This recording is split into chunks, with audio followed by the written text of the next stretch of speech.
Okay, hello everybody. Thank you for coming. If we, can we make room for the last couple people to come in and shut the door, please? And we have one seat left up front, if anyone would like to take it.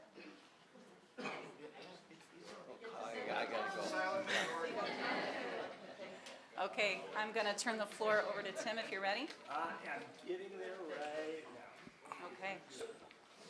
So if anyone would like to download the inspection report that was completed that we're going to reference tonight, the QR code's on the screen. It's also been on the website. If you go to the website and you go to hollyvillage.org and you go into miscellaneous documents, you can see that our inspection report is there as well. So if anyone needs it, and I'll have it up a little bit later too when we actually get to that portion. Oh, there you go. If anyone else needs to right now, I'll give you a couple seconds to do that. Yeah. All right. 29, 28. Do it. So, all right. Thank you, everyone, for coming out tonight. I know we have a lot of people that are interested in what's going on, and I'm trying to get to my notes for. All right. Well, I'm going to. I want to, and first of all, just introduce you to everyone that we're going to be talking with tonight.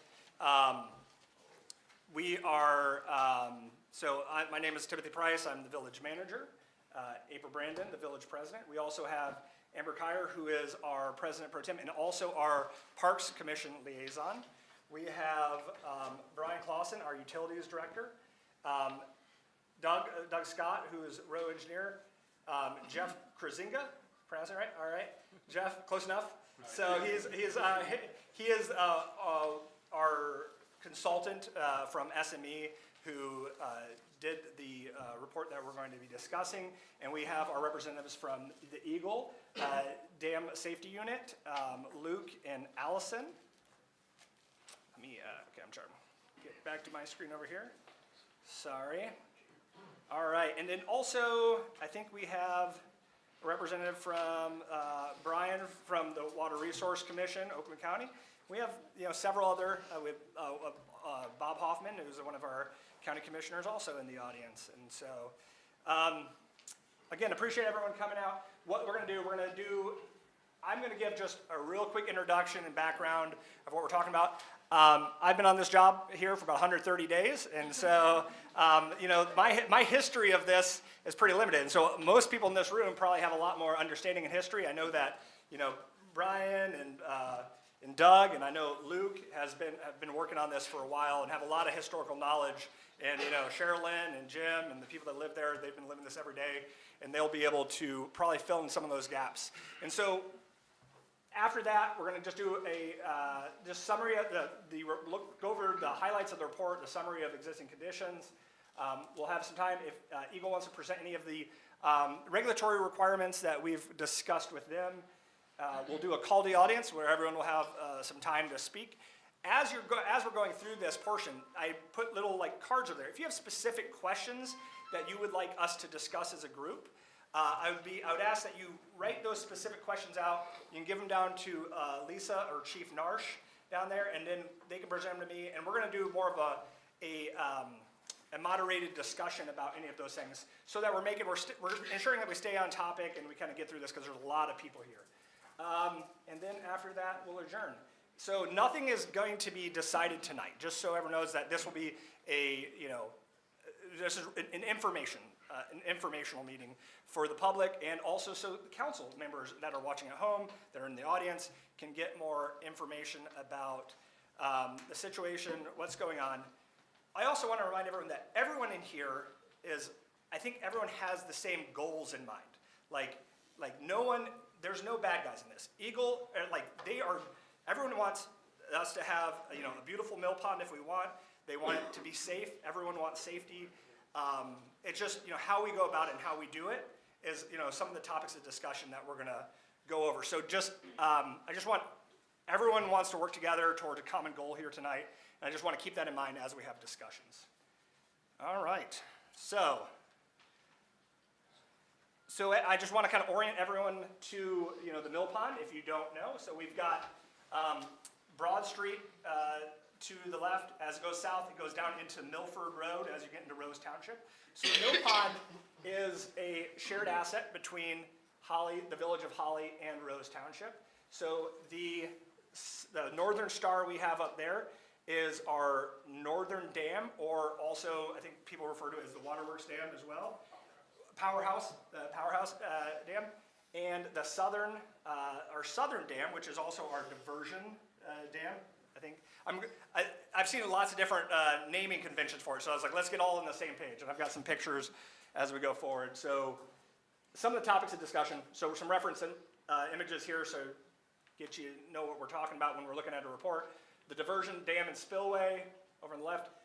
So if we continue going south on the diversion dam, the left earthen embankment will probably be a topic of discussion tonight that, as we're going through some of these things. And our northern dam, or the Powerhouse Dam. So I did not, okay, wait, I'm gonna skip ahead to this. So, all right, a little bit of the history. Again, I'm not quite an expert on all of this, but so the mill pond was founded, or was built around 1843 when the mill was kind of how Holly was founded around. So that's why a lot of people think it's important, and like they have a lot of community importance to it, just because of it's how we build our community around.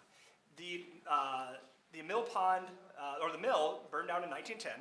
And it's actually burned down a couple times, but the last time it was burned down was in 1910, and that was when it was not rebuilt.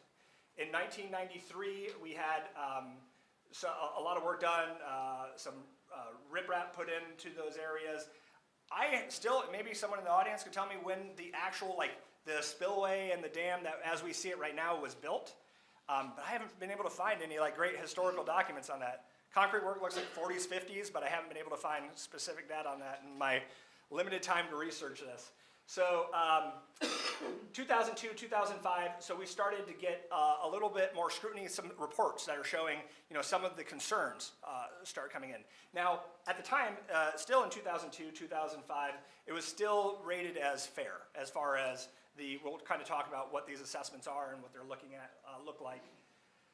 2018 is when the Powerhouse building was, 1993 it was rebuilt. 2018 is when we tore down the Powerhouse building. 2021 is when we conducted some of the repairs to that left embankment that has been, during the COVID time, this has been an object of discussion. I can kind of show you what it looked like at the time when we were doing that. And so one of the concerns that you'll see in the report is when we're talking about the use of clay and the materials within this embankment. Again, not an expert, that's why we have experts here that are going to be able to provide us a little bit more details when we go into the report and some of the concerns that they have, and maybe determine some of the ways forward. And so, at April 28th of this year is when we got our report back from, and I'm glossing over a lot. I know there's a lot of history here that Luke can talk about. Some of the history of Eagle reaching out to the village, asking them to do things, and we can get to that. April of this year is when we got this report that we're about to go into, and the next portion of this, before we go into the report, is that we've asked community members that are really interested, that have some knowledge and experience in this, to request to be on a committee that we're trying to form to kind of talk after this meeting, what are next steps so we can resource things like whether or not we want to use the Water Resource Commission, or whether it needs to stay within our community's control. And we can talk about that a little bit more when we get into our question and answer portion, I think. Some different options that might be out there for us. But to really have the community's input, working with me, working with council, in order to determine our way forward. And this is completely separate to what we're going to be talking about today as far as some of these Eagle requirements or the requirements that are levied against us. So, all right. So now I'm going to pass it over to Jeff and Doug to talk a little bit about this summary report. Hopefully you can all hear me. Oh, can we turn the mic down? Okay. Thank you. Can you hear me okay? Yes. All right, thank you. Thank you, Tim. So as Tim mentioned, my name is Jeff, last name is Kruzinga, and I'm a geotechnical engineer with SME. Our headquarters is in the Detroit metro area in Plymouth. I work out of our Kalamazoo office, and I have about 35 years of experience as a geotechnical engineer.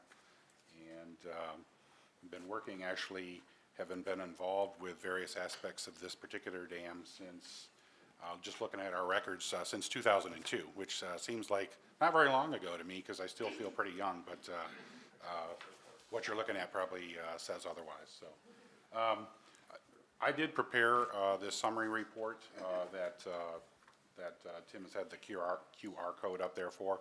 The purpose of the summary report was not to, we have a lot of reports from various years that have a lot of exhibits and, you know, calculations and whatnot in them. The purpose of this summary report was to try to, within 3 or 4 pages, provide a summary of where we're at, a little background on the dam, and how we got to where we're at today, okay?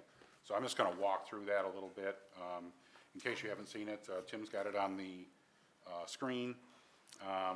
So Tim pointed out that this dam was constructed in 1840 or thereabouts, and think of a dam as a piece of infrastructure, something like a bridge, for instance. Okay, so it's been around a very, very long time. Originally, the dam was constructed to operate a grist mill. As I understand it, it was later converted to hydroelectric generation. Since then, all that's been removed and taken out of service, and the dam does not serve its original purpose. I think what it does now is provides an impoundment for recreation.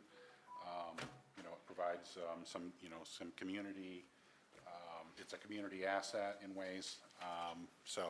And the impoundment's known as Stiff Mill Pond, and it's about, I believe it's about 25 acres. Okay, and I may be saying things that you already know, but I just wanted to walk you through some of the background. So this dam is regulated, and by that I mean that it has oversight that's provided by Eagle, and that regulatory authority is outlined by what's called Part 315, Dam Safety, and that's a part that's within the Natural Resources and Environmental Protection Act, or NEREPA. Okay, so I'm getting a little technical, but this is in the report, but I want to kind of take you down this path here. Okay, so the dam it actually has two. It's called Holly Dam, but there's kind of two components of it. There's the powerhouse portion of the dam, which is over along Broadway, and Broad Street, sorry, and it feeds into what was the old or original powerhouse and mill. And then there's what's called the diversion dam, and most of our focus has been on the diversion dam because that's where the most of the problems are focused. Okay, that's been the subject of our study and some of the oversight by Eagle. So I don't know if you want to put the photo back up there, Tim, but it shows what's called the diversion dam. So this is where the concrete spillway is. And in dam practice, the convention you'll see directions left and right. And, you know, that's kind of odd because, like, well, you know, do I go left? Well, which way are you facing? Well, in dam practice, the convention is when you're standing at the spillway looking downstream, left is to the left and right is to the right as you're looking downstream at the location of the spillway. Okay, so that grassy embankment that you see that's highlighted on the screen, that's called the left diversion embankment. Okay, and then the concrete structure in the foreground, that's the spillway. And most of the water for the dam, when a storm comes and the pond fills up and spills over, most of the water is conveyed through this spillway. Some of it goes through the powerhouse dam, but most of it goes through this spillway area.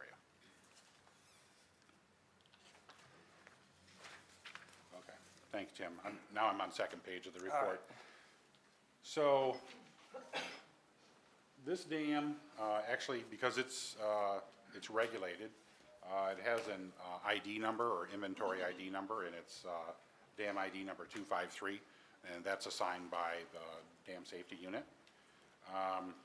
Every dam has a hazard classification, and the hazard classification is either low, significant, or high. This particular dam is assigned a significant hazard classification.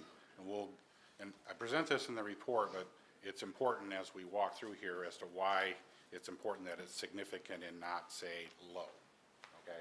Jeff, I can actually, so I'll just jump in real quick. Sure. Go back to that. The one thing about a hazard classification that's important to remember is that it has nothing to do with the condition of the dam, nothing.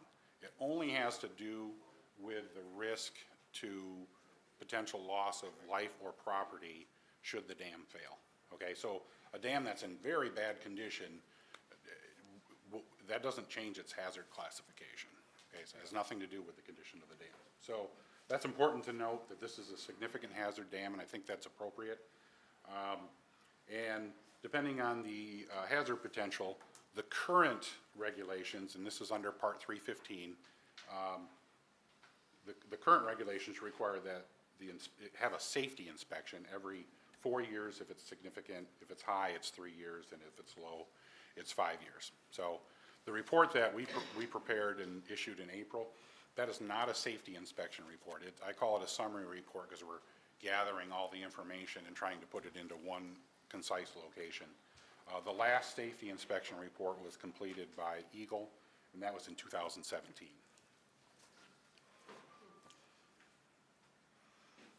So that kind of gives you a little bit of background on what the dam's composed of, some of the regulatory requirements, what the hazard classification is. So part of a safety inspection report is to do a visual review. So the last one was done in 2017. So an inspection report was prepared, and it can be made available, but it's public record. And as part of a safety inspection, every dam gets assigned a condition, and it's either satisfactory, that's the best, satisfactory, fair, poor, or unsatisfactory. So those are listed in order of best to worst. So I think it's kind of interesting because the best you can do is satisfactory. I thought when we really did well in school and we just nailed it, we didn't want to just be satisfactory. We wanted to be better than that. We wanted to be like outstanding or something. But so as the 2017 safety report documents, this dam overall was assigned a poor rating. Okay, so not satisfactory, not fair, but poor. Okay, and there's specific definitions of what poor means. Okay, and as you can imagine, the dam dates back to 1840, so it's approaching 200 years.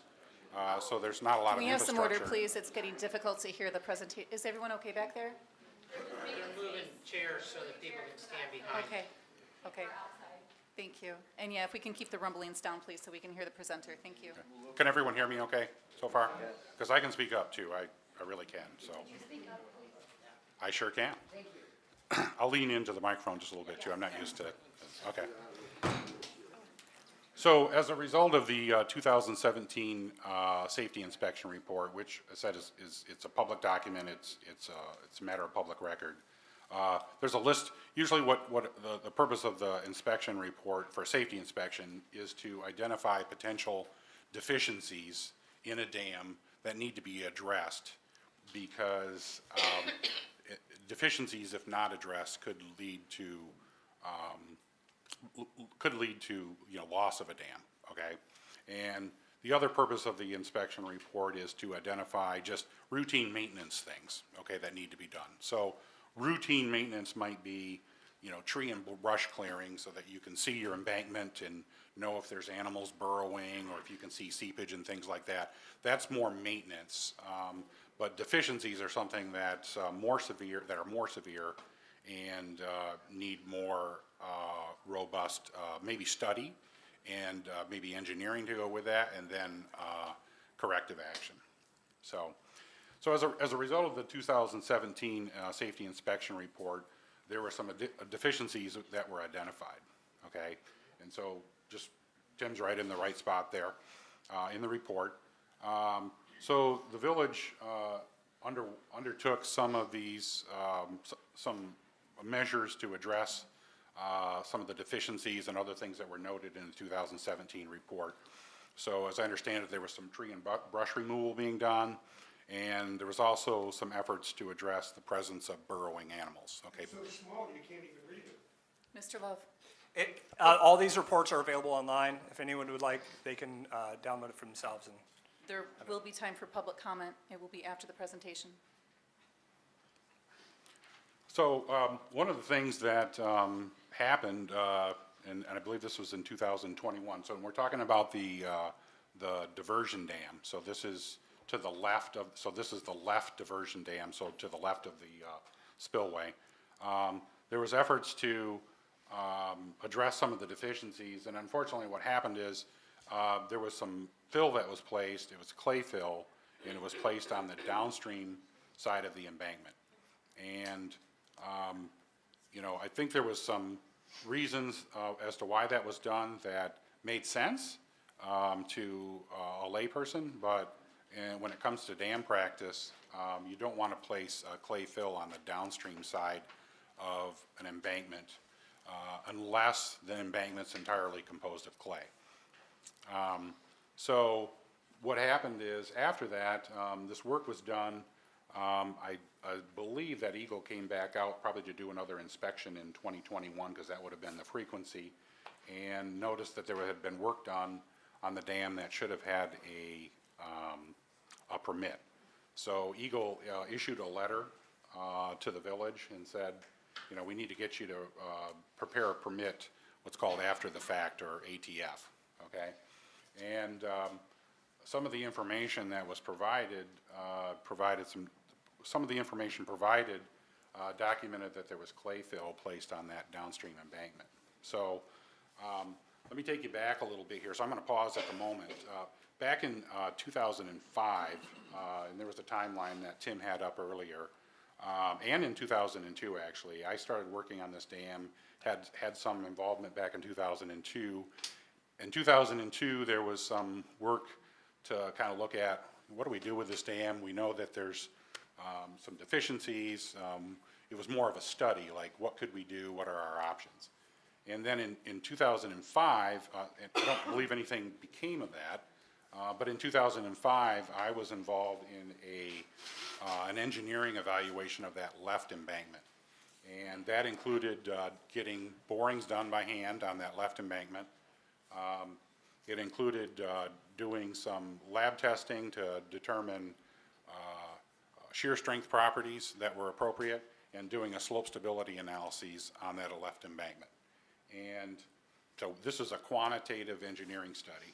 And back in 2005, there was our study, and it's published, indicated there was deficiencies with that left embankment from a factor of safety standpoint. So even though the embankment is there, it's not failed, it doesn't meet what you would want as a factor of safety for stability for a significant hazard dam.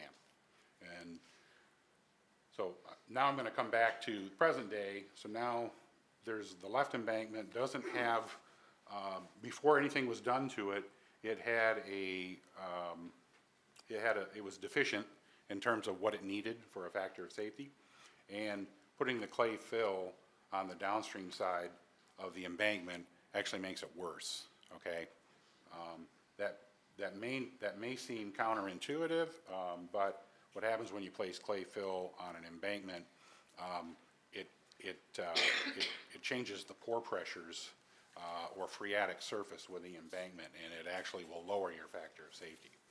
So Eagle provided correspondence, so I'm going to just flip the page here, to the village, and you know, they wanted an after-the-fact application for the work that was done, which is fine. But there's concern about this left embankment. And the dam safety folks said essentially that they're concerned about, you know, having put clay fill on there, and for it to stay, they'd want an engineer to do an evaluation to hopefully verify that that was acceptable. And so we looked at that and said, we could do a study and we could spend the money, but you're not going to get the answer that you want. We're not going to be able to justify that that's acceptable, okay? And what we said is the way to really address that left embankment is to go back to our 2005 report and follow what was done or recommended at that time to address the left embankment. So that would mean, in this case, taking out the clay fill and then following what we provided for recommendations in the 2005 report. So that'd mean taking the clay fill out, putting fabric in, geotextile fabric to act as a filter, and put it in, widening the crest to a minimum of 12 feet, and then putting in a, what we, at the time, we suggested a riprap cross-section. Okay, and there, if you go back to this report, you'll see some of the cross-sections and you'll see the analysis that we did. So this is back in 2005. We think that's still valid, and that would be a way to address the deficiencies with that left embankment, okay?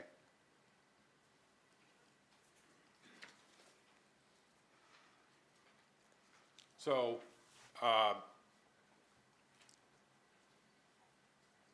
the village, with SME and Rowe, so we set out to say, okay, how do we put this on a plan so that the village can get this work done? And essentially, we're following our 2005 report. And we had a meeting with Eagle ahead of time, and the one thing that you have to understand about the Part 315 is that in the future, there's proposed changes to Part 315. So Part 315 is what provides the regulatory requirements for dams like this dam. They're going to get more stringent coming up, okay? And you're not going to be able to grandfather in. You're going to have to, you know, any dam owner is going to have their dam meet the new requirements when they go into effect. And we can talk about that later when that goes in effect. I don't think we know exactly, but we're closer today than we were yesterday, and it's just been out there for a while. But these changes in the regulatory requirements really were precipitated by what happened up in Midland County. I think that was in 2020 with the failure of like the Shiawassee Dam and the other dams there. And that really brought into focus, you know, the public and, gee, what do we, you know, how are our dams? You know, how are we doing?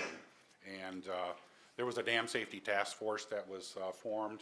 I know Eagle and Luke was, you know, very much involved with that.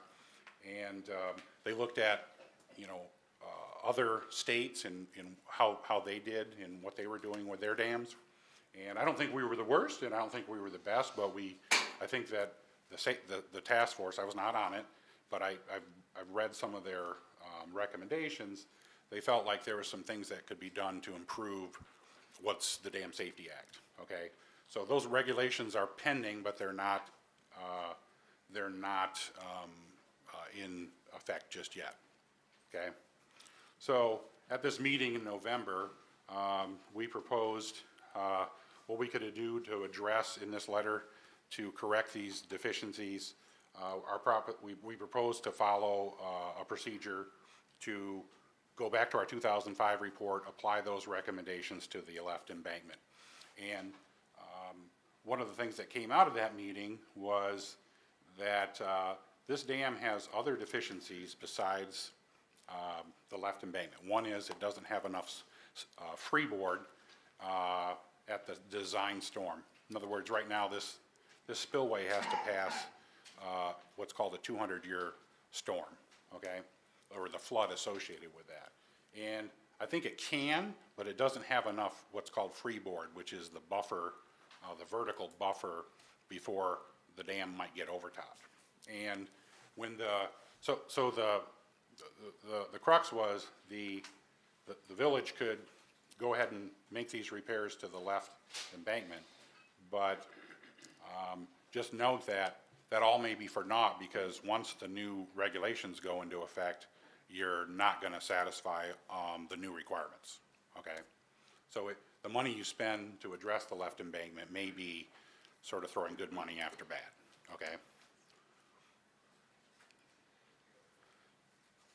So at that time, rather than spend the money on the repair of the left embankment, you know, there was discussion about really the way to address the deficiency, because this is, you gotta remember, this is a safety issue, okay? This is dam safety, it's the Dam Safety Act, and there's a, you know, there's a hazard rating, it's about safety, okay? So one of the things that could be done to address the issues with the left embankment is to do a drawdown of the impoundment. Doing a drawdown of the impoundment, so lowering the water level, is a traditional way to address, at least in the short term, issues that are identified with, some issues that are identified with dams, okay? And at the time, it was November, and you don't want to do a drawdown of an impoundment in the winter in Michigan. You really are precluded from doing that from between sometime in October and sometime in April. And the reason is because if you do that, you're going to kill out a lot of aquatic species. If you have animals that are hibernating and you lower the water level, you're going to freeze them out. And if you, and conversely, if you were to raise the water level in the winter after these animals have hibernated, you're going to drown them. Okay, so typically, unless it's a absolute, you know, critical emergency that very day, you don't change the water levels in an impoundment during the winter. You do it in the fall, before sometime in October, and you leave them there until sometime in April, after which you can keep it lowered or you can go back up, but you don't do anything between those times. So at the November meeting with Eagle, we came out of that meeting and said, well, at this point, the best thing to do is to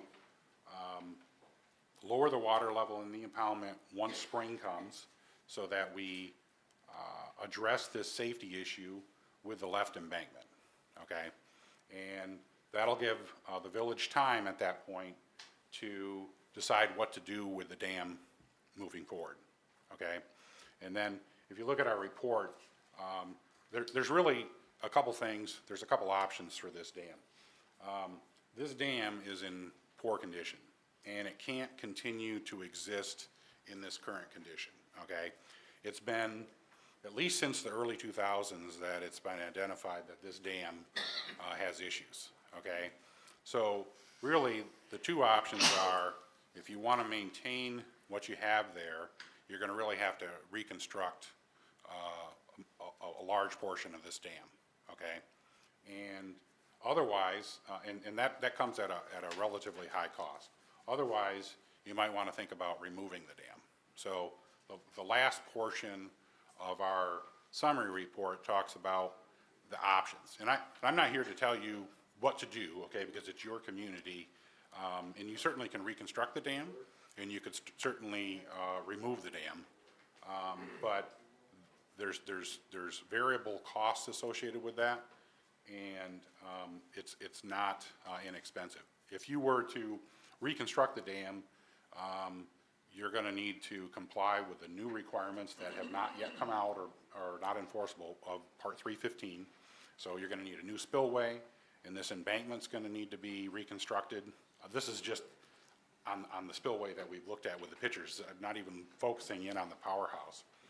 And probably going to have to raise the dam as well, because you don't have enough freeboard, or you're going to have to make the spillway a lot larger. So there's significant costs in doing that, and there's going to need to be studied to understand what needs to be done and how much that might cost. The other option is to remove the dam, as I mentioned. I'm sure you've all heard of dam removal projects here in Michigan. It's been, actually not just in Michigan, it's been, I don't know if I want to use the word fashionable, but there's a lot of reasons why, at least in some cases, removing a dam is actually pretty good for the environment. It restores sort of the natural stream course before the dam went in. But removing a dam is not just, you know, going out there with an excavator and, you know, scooping out some of the embankment and letting it, you know, letting it do its thing. It's much more involved than that, because you gotta engineer basically with the removal is you're gonna reestablish the original channel before the dam was constructed, and you gotta figure out where that is. There's almost invariably a lot of sediment in the impoundment because it's been there for almost 200 years, and you gotta figure out how much sediment, what can we do with the sediment? Is it something that we can keep on site, hopefully, and make, you know, different stream banks, or do we have to actually take some of it to a landfill? So there's quite a bit of study involved in engineering that comes thereafter. So what our summary report recommends is that you really ought to set forth on a study, look at options, look at dam removal or dam replacement. You know, it's going to take some effort and some money to do that, but you'll have a lot better idea after such a study of, you know, what it's going to cost and how you might be able to fund it, because it's a fairly significant expense. And when I prepared this report, I didn't have enough information. Okay, only after you do a study of the scope that I'm thinking of would you have enough information. But the report does give you at least some idea of what you may be talking. And, you know, complete dam removal is, you know, in the few millions of dollars, almost for certain, okay? Because there's a lot of stuff that needs to be reconstructed completely. That's for dam reconstruction. Dam removal is a little more varied, because one of the big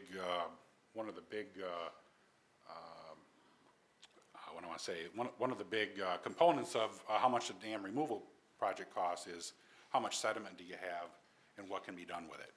And so there's quite a bit of study that needs to be done to be able to figure that out. So I know that was probably a little long-winded, but I mean, thought it's very good history. Very good. Okay. And I think that one thing I wanted to point out, the 2021 stuff, when we were talking about that, when we say the village did that, so the village contracted that services out through Trojan Development Company to do it. It was a group that was recommended from the county, has done similar work in the past. So it wasn't, you know, Brian out there with a backhoe doing it. It was a company that was recommended to do the process for us. So they didn't pull permits then? We can talk, we'll go to question and answer later. So, yeah. All right.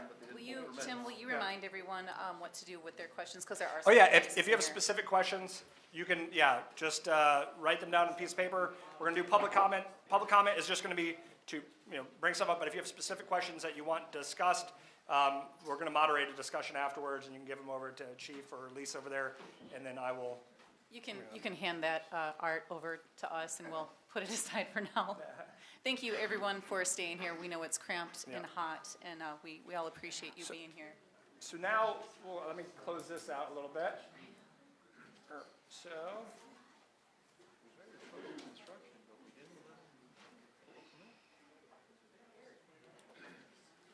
Get over to, so, all right, so that brings us into, you know, our dam safety unit from Eagle, who've graciously agreed to come out here and like talk us through, you know, some of the regulatory requirements, maybe some of the corrections to history that you, I mean, if there's different things, because I know Luke, as I'm looking back on some of these report stuff, I've seen your name on it quite a bit. I've seen Sue, your name on some stuff from 2002 too. So, but go ahead.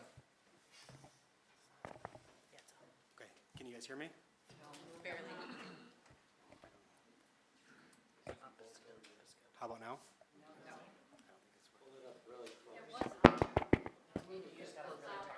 Talk very loud, I guess? Yeah, there you go. All right. So I think the history that Jeff gave was pretty accurate. I think Allison and I did a little bit of research, because I started in 2010. That's my earliest involvement with this dam, was around that time.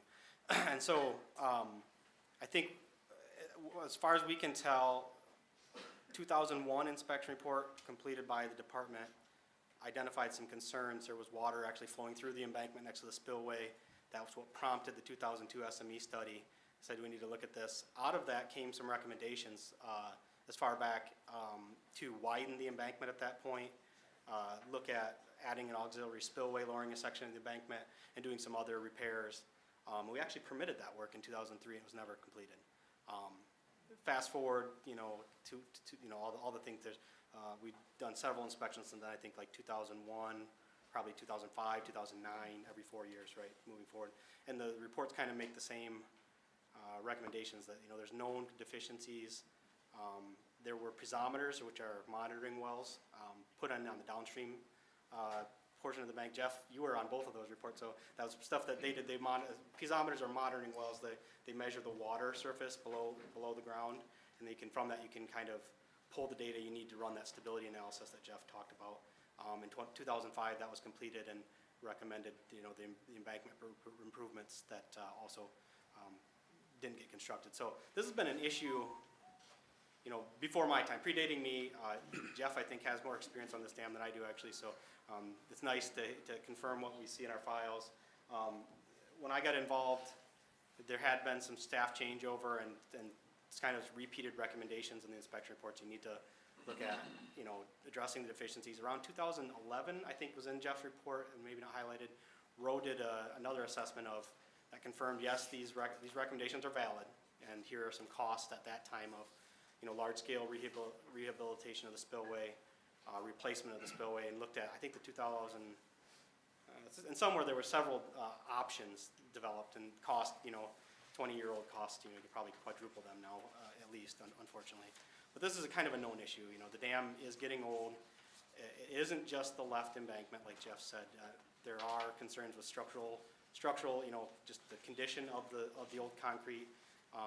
Whether it was designed properly to begin with, and whether it would meet, if you did a structural analysis, in-depth structural analysis of that structure, whether it would meet, similar design standards for dams today, right? And so I think that it's kind of been in my mind, looking back through the record, it's been a foregone conclusion that it's not really worth patching this together, right? It's not really worth fixing one section and leaving the other sections, So I think kind of very early on in the process, it was identified that we're talking about large-scale rehabilitation of the dam to address all the deficiencies and make sure that the dam is safe into the future if it's to remain.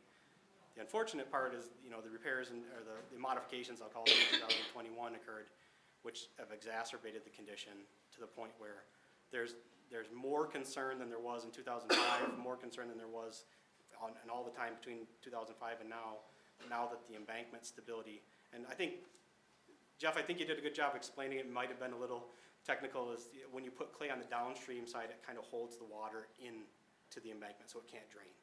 So that raises the concern that if, in order to maintain stability, wet soil is not as strong as dry soil, right? Dry soil is much stronger than wet soil. So if you put a clay cap on the downstream end, it has the ability to hold water in the embankment and make the soil that makes up the embankment less strong or weaker, because it holds that saturation in there. So I think that's kind of where we're at. Is in 2005, when the assessment of the embankment before those modifications were made were marginal at best for a high water condition. And now when you factor that in, we think that it's something lower than that. We didn't, so much something lower than that the engineers who took a look at it are saying it's probably not even worth doing the analysis to see how bad it is. We should just plan to fix it, right? So that's where we're at. And so I think that in the meantime, like Jeff said, in November, we talked to the village and said, the expectation is we don't want to draw down in the winter unless it's an emergency. You always have that ability to do that. If it takes drawdown to save the dam, that's an option. But to avoid those environmental impacts that Jeff described, we wanted to see drawdown of the impoundment happen in spring as soon as it was safe to do so. We're past that point. We had expected that a permit application would have been submitted and that the drawdown would have started already. So as far as we're concerned, there is a condition out there that endangers the dam. It's well documented. We have recommendations from the engineers and confirmation in our office that the dam is at an elevated risk of failure during any high water event, and that drawdown needs to occur in the short term until the long-term planning and long-term solution can be put in place. So that's kind of where we're at today is there's an expectation that the village will apply for a permit and begin the drawdown process in relative short order until there can be further evaluation of options and design engineering, fundraising, whatever it takes to implement that option. And that once those options are permitted and constructed, then I think would be the only time that we would be okay with bringing the water level back up if that was the decision made by the village to move forward. Would you say that again, please? What you just, the last bit of that? It's hard to hear. So, sorry, so after the decision has been made, once the drawdown occurs and the village explores the options, and then I would pick an option, after doing some level of study and analysis to pick an option, rehabilitate or remove the dam, then that would get designed, fundraising, permitting, and construction would occur. And then, if the decision was made to rehabilitate the dam once the construction was completed, that was when, I think that's the first time we would deem the dam safe to restore the water level again. So, no problem. We're good. Okay. Before we go to public comment, though, I did want to, we also have our Water Resource Commission here. One of the things that were mentioned in Jeff, in your report, was establishing a legal lake level. And so, Ryan, do you mind if I put you on the spot for a second, and you could just talk that process real quick? Is that like how that actually works? I can take 30 seconds. If you want to come to the mic, yeah. So, sorry, I'm putting him on the spot a little bit. He's from Oakland County Water Resource Commission. So, just if anyone had questions about that, I wanted to preempt it and get ahead of this. Feel. Yeah. Which way do I look? So, I mean, a legal lake level, there's already two actually in the community. So we manage Bush and we manage Bevins. It's a petition-driven process by the residents to essentially establish a legal lake level. We would still be going through all of Eagle requirements, but it's just a different mechanism to pass control from the community to our office, and then we at that point would go through the process, the study, to maintain it. So it's a petition, the Board of Commissioners has to approve it. We go to court at that point to establish a special assessment district, which would extend beyond what this board can do, because we can move into Rose Township and other communities that would benefit from it. And then at that point, we would move to maintaining that legal lake level. But we'd still be in drawdown more than likely. We would still have to work with Eagle to get this thing rehabilitated to make it safe. But at that point, there is a funding source in place, and that dam can be maintained in perpetuity, so. So just as one of the options, I just wanted you, thank you very much for your elevator pitch on that. So, not.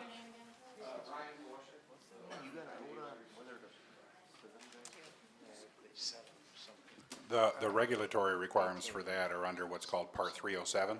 So the Dam Safety Act is Part 315. Part 307 is inland lake levels, I think it's called. So you can read about that. That's easily derived, by doing a Google search, so you can see kind of how that works, okay?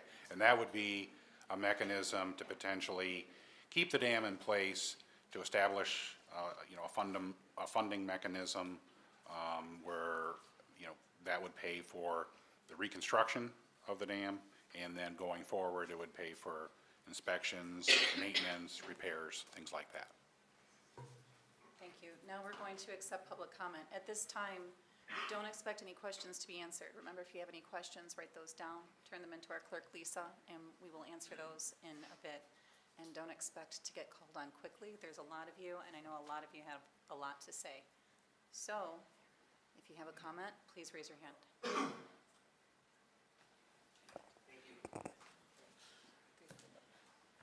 And please state your name and address for the record.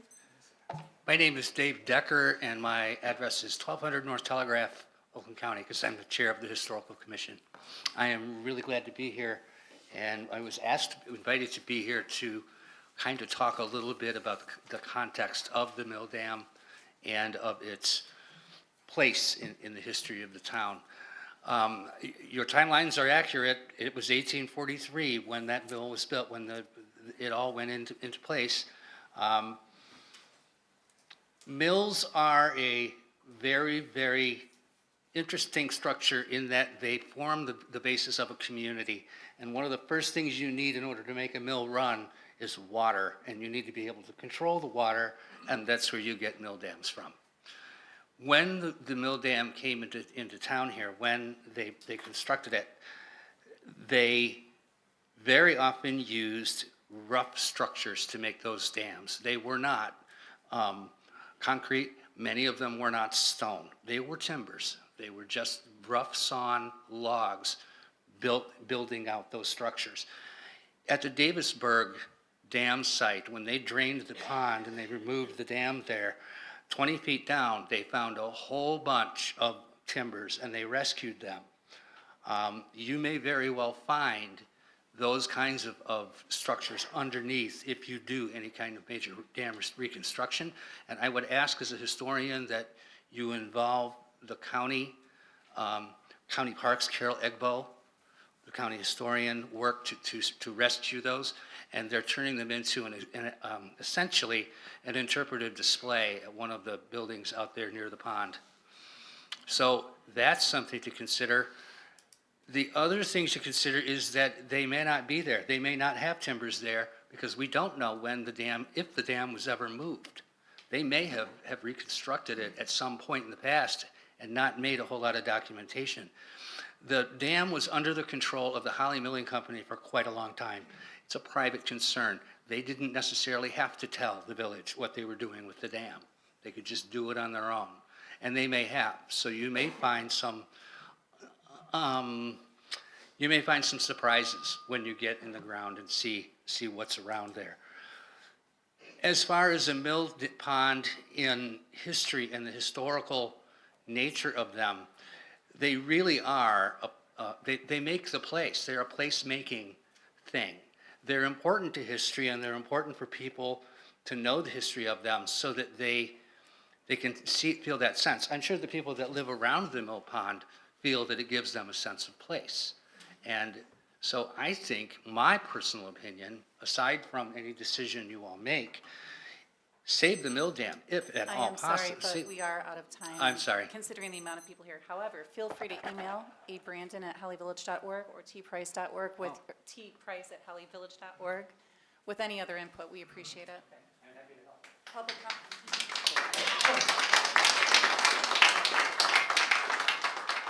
Here you go, sir. Do you email me? Please state your name and address for the record. My name is Don Burke. I live at 409 East Radley Lake Road.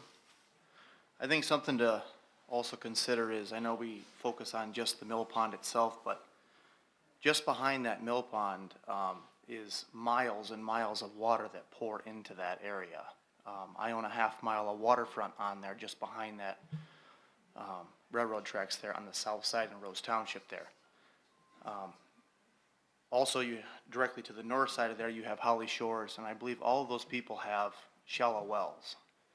So if we completely drain that completely, and I know we were concerned in November about a drawdown of, losing aquatic species. If we eliminate it completely, I mean, you're talking, that water is not only at the mill pond, it goes behind it for miles, through Lacey Lake, into Radley Lake, and then into Davisburg, where they just removed that and destroyed that dam there. Davisburg was a very small mill pond. I mean, you're talking, this is not just a mill pond. I mean, you're talking miles and miles and miles of waterfront. And I don't know if there's going to be some type of study as far as the devastation of what can happen with wildlife. I know we said, I believe you had mentioned, like, sometimes it's better. I'm not sure how that could be. Maybe I'm just uneducated on it. But standing in my property in the back where we're at, I mean, it's unbelievable. You can't even, like, it's never silent, just the amount of species and waterfowl and that. And the people, like I said, on the north side there, now you're talking $8,000, $10,000 well. If, that water line drops, and that would be terrible too. So that's just my 2 cents. I hate to lose a half-mile of waterfront, and God knows what that would do to my property values. So hundreds of thousands of dollars easily.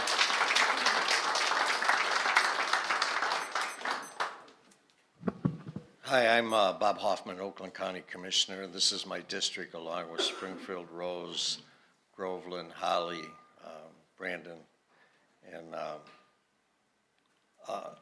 I, along with every one of these people, I believe our goal is to not remove the dam. But I've also heard things from Eagle, that Eagle's ultimate goal is to eliminate dams, to make it, the environment what it was before they built dams. And I just want to make sure this is not just an effort in placating us for a period of time, and then the goal is to get rid of the dam. Is there a policy from Eagle right now to eliminate dams? We're going to have to hold questions until after the public Well, comments. this is a good time. I'd like to know, and I think these people would like to know too. We don't. Either answer it now or later, but is there a policy right now with Eagle to eliminate dams? I have it written down as a question for during the question and answer portion. We will ask that question. If we start the questions now, it's going to turn into back. Pardon? We have to be considerate of everyone's time here, and if we do questions as back and forth, Well, if it's you going answer to it be now or answer it significantly later, longer. the same question's been answered. Okay. Thank you. The questions will be answered after public comment. All of you get to go first, okay? Kristen?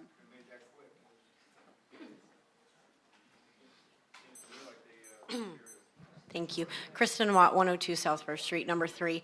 I don't have, as much as I love this community and I love this town, I have worked with the Historic Commission. I've worked with, been as a member of a former trustee on the library board, as someone who single-handedly, with many volunteers, got together and refabbed some of the area at Waterwork Park to make the Holly Women's Memorial almost 5 years ago. We wanted it overlooking the Shiawassee. We love this community, but I don't have the education in engineering or the, even on the environment to the levels that so many people in this room do, as experts and as people who've lived in the community a long time. But what I do know is that over the last 6 to 7 years that I've been attending meetings, which have been many, and working with many, many people across all sides of the aisle to get projects done in this community, as well as help get good, qualified, question-seeking people sitting on this council. And at the end of the day, if I had $1 for every time I sat in a meeting prior to your, I hate to say your arrival, welcome, but even though I worked with everyone in that staff, has anyone else heard that? $1 for staff recommends, staff recommends, staff recommends, and for over old meetings and even the beginning up until 4 years ago, most of those councils, which were all kinds of really good people, really well-intended people, but not qualified or educated. I have no business making decisions about this. So for all the folks that were great folks that wanted to serve their community that just said, well, staff recommends, and they know more than me, I'm here to help my community, I think that's how we ended up here. This should have been a conversation a long time ago, or when this guy was recommended, and I feel real bad for you guys because you're just doing your job. You're just doing your job, but at the end of the day, none of you created this problem, but now you're here to fix it. Thank you for having technology. I know we don't all use QR codes. Thank you for having a town hall meeting. Thank you for listening to the people. And we hope that, as emotional as this is, I don't want to see that dam go anywhere. I moved here from Houston, Texas, because I wanted a small town life, and I love this community. I love the people of this community. Whether love us or hate us, we'll all bicker, and then we'll come together in this room and save these species, these people's property values, and just our well-being and way of life. There's a reason we don't live in the burbs. So this matters far more. And if there's a way Oakland County can get involved in whatever way, I know you always say your district first, and I know you will fight for that. So I appreciate that and all of you being here and having this meeting tonight, but I can guarantee you none of us are going anywhere. We want that dam saved, at whatever we got to do it. So, thank you.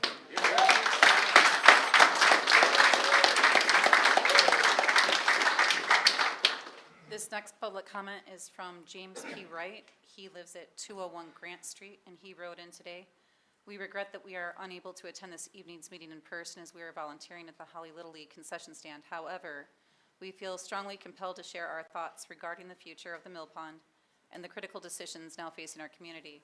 The Mill Pond is more than just a body of water.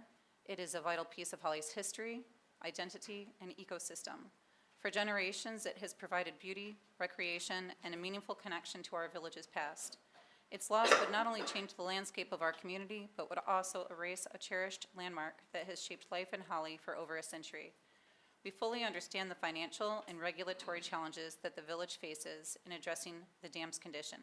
However, we urge the council to do everything in its power to preserve the mill pond, whether that means working with Oakland County, seeking state or federal grant support, or forming a multi-township partnership. We believe solutions are possible and that giving in is not one of them. The mill pond benefits not only Howley, but also the surrounding areas of Rose and Springfield townships. Its preservation is a regional concern and should be treated as such. Let's take a united approach to protect something that belongs to all of us. We thank you for your service and for considering the will of your residents. Please know that you have our full support in efforts to save the mill pond and secure its future for the generations to come. You didn't time me? No. Okay. Public comment. Mattson.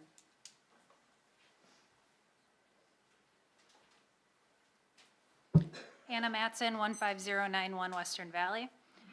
I just have to say that I am thrilled to see the community involvement with the mill pond. I've been going to village meetings for almost 4 years now and have watched bad decision after bad decision get made. For those that don't know, we are running at almost $1 million deficit because of mismanagement. Partly because of this office that cost us over $500,000 we didn't have when we were offered a free option. I've been waiting for the day when the community stood up and said enough is enough. Today, we are talking about government overreach with the Mill Pond Dam. But an issue that is less talked about in the community is an increase to our taxes. In just 2 days, this council, with the blessing of April Brandon, will hold a special meeting to discuss the creation of a special tax assessment to pay for their years of mismanagement. But the narrative that they are telling is that it is actually for police and fire. Not to be confused with the tax increase that will happen because of the dam repair. They market decisions like this to try to fool the public. They think we won't pay attention to what is really going on. Normally, things like this have to go on the ballot for a vote. It's normally done that way because it's the law. They are overstepping their power once again. They will increase our taxes without giving us a say. When the founding fathers had a government who did just that, they went to war and created this very nation. But we don't have to go to war like they did. We just have to show up and speak out. I hope to see the community at Thursday's meeting at 6 p.m.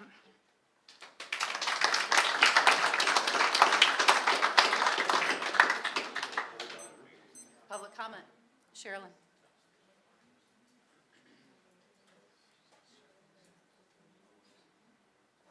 I'm Sherilyn Everly. I live at 314 Hadley Street. I've had my hair on fire for 2 weeks, ever since Brian announced that our dam was going to get drained. I want to address my comments to Eagle. Between my husband and I, we probably have about 50 years of working with the state of Michigan, and we have seen one size fits all does not work. Our mill pond is nothing like the dam that went down in Edenville and caused millions of dollars worth of damage. We were just out there walking around, and a few houses might get wet. If somebody happened to be on Broad Street when it broke through, they might get hurt. But if you look at the topography, there's 5.2 acres of wetlands just in itself that belongs to the Waterworks Wetlands. That's part of the Blue Heron Nature Conservancy. No one can convince me without doing some simulations or something that anything of any monumental amount is going to get damaged if that dam were to break tomorrow. And I do know I'd rather pay for somebody's flood insurance than pay for a, $2 million dam. But I do know that if you take out our pond, if that ends up being the option that this community chooses, we're screwed. If you're a realtor and you drive into town and say, look at this lovely recreational area. Have you looked at Davisburg? Please look at Davisburg. That was $5 million wasted. Wasted. Wasted. We don't have that kind of money, and we don't need a dam that's going to hold back what the average depth of Edenville, that lake there, was like they had depths of 80 to 100 feet. Our average depth in the mill pond's only 5 feet. 27 acres, 5 feet. I calculated out how many millions of gallons it is. It ain't a lot. And until you show me that that danger is there, I'm more than happy to have you draw down the dam this winter. We've done it in November for years and years. This was the first year we didn't do it because Brian said somebody wanted to go ice fishing. And we did that because the recommendations we had earlier were to take the mill pond down in the wintertime so that it would take the pressure off of the dam, that it would take the pressure off of the levee on the side. We've been doing what we were supposed to do up until this individual got involved and did unpermitted work. And we've just gone downhill and downhill and downhill. We feel victimized. We don't want our dam to go down. If you have to drain it temporarily, fine. Bring it back up in the spring. Don't run the risk that you're going to put on all those other people upstream. And please don't take it down in the summer. We are a nationally recognized Shiawassee River Heritage Corridor. We're trying to build our economy on recreation, and you're going to suck it dry. I would like a dam that controls the level so we could maximize the potential instead of watching it go away.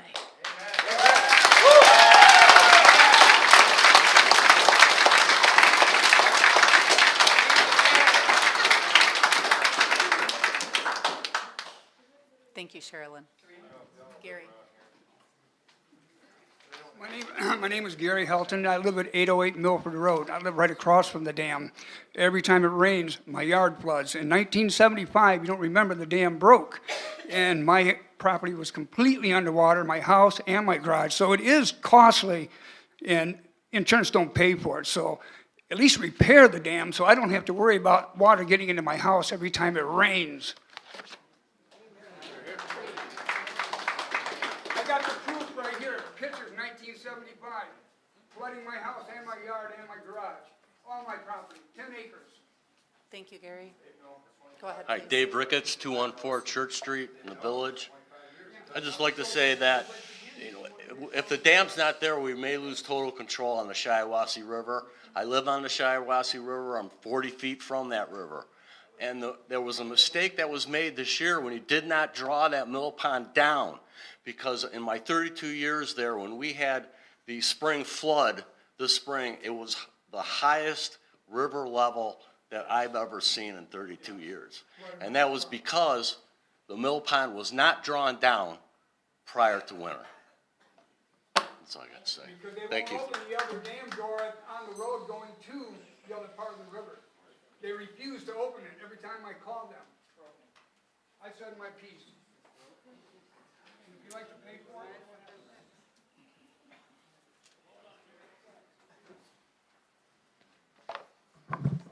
Hello, I'm Pat Klenner. I live at 4294 North Hill Drive, Holly, but technically Rose Township.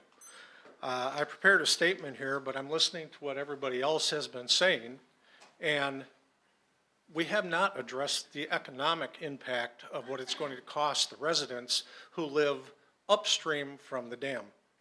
When the water levels are going to go down, we're going to have to drill new wells. How many people in here can afford $8,000 to $10,000 for a shallow well and up to $15,000 for a deep well? I know I don't have that as pocket change. Does any of the council have that? Is Eagle going to pay for that? We also haven't addressed the idea that there are lawsuits out there about Eagle, against Eagle, for removal of dams, that they just lost a case that was overturned by the circuit court that said, yes, they are responsible for what the damage that they have caused the citizens. So I encourage everybody to go on the Eagle website. They are supposed to be the Department of Environmental, Great Lakes, and Energy for the public. It doesn't sound to me like they are directing their efforts for the public. We need to make sure we hold them accountable and the council accountable to make sure that this dam is repaired and not torn down and destroyed. Thank you. Thank you.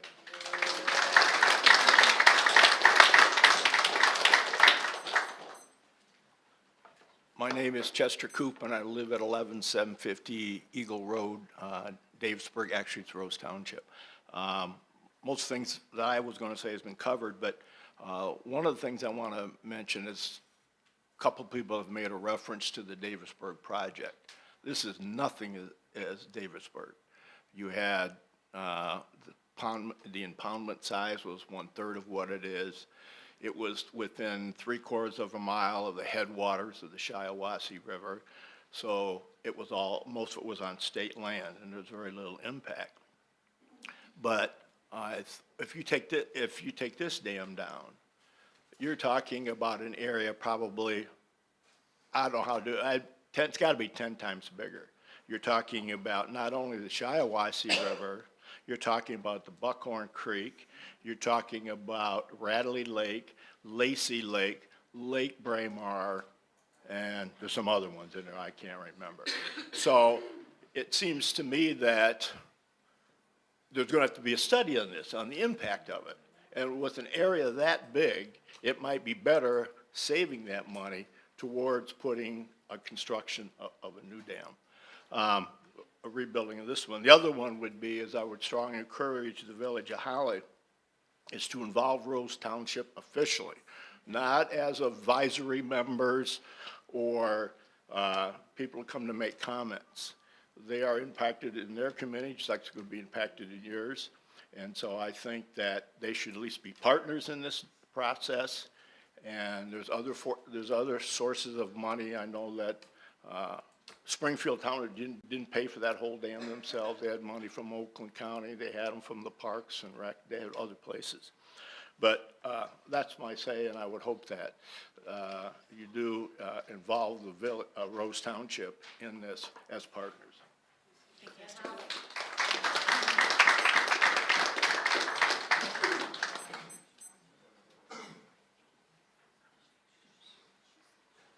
Hello, I'm Donna Klenner, 4294 North Hill Drive, Rose Township. Everybody's pretty much covered the money portion, the history portion, why it's important to keep it. And I know that personal things are not gonna sway you guys, but I'm hoping when these decisions are made that somewhere in the back of your mind, you will keep this in mind. My parents lived on that property for 25 years. My father died there. My nephews fished there and made memories with their grandfather. I've had cancer 4 times, and when I was stuck on the couch with tubes hanging out of my liver, that river was all I had. The wildlife, you know, the geese, the ducks, the nests, even the water snakes and all of the things. That was my solace. I couldn't leave the house. I couldn't do anything. And if that river disappears, I really don't know what I'm gonna do. That river saved me from killing myself, from walking, off a long pier with the short rope. So I just want you guys to keep in mind, the hundreds, the thousands of personal memories that are there for generations. Thank you. Thank you.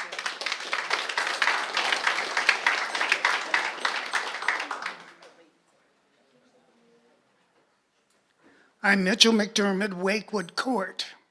Early on, Timothy Price, you referred to the mill pond and the dam as a shared asset between Holly and Rose Township.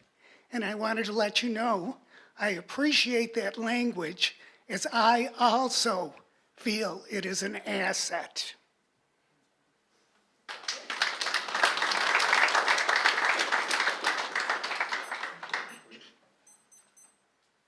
My name is Susan Diebel, D-I-E-B-E-L.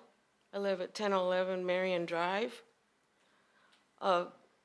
There's an expense that Village of Holly has put out there that you haven't thought of. At the Broad Street Dam, on both sides of Broad Street, there are parks.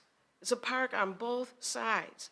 There's people there all the time, fishing on the east side. There's fishing, you've invested in putting bench there. People are sitting there and looking over the mill pond. On the other side, you've invested in a gazebo just last year.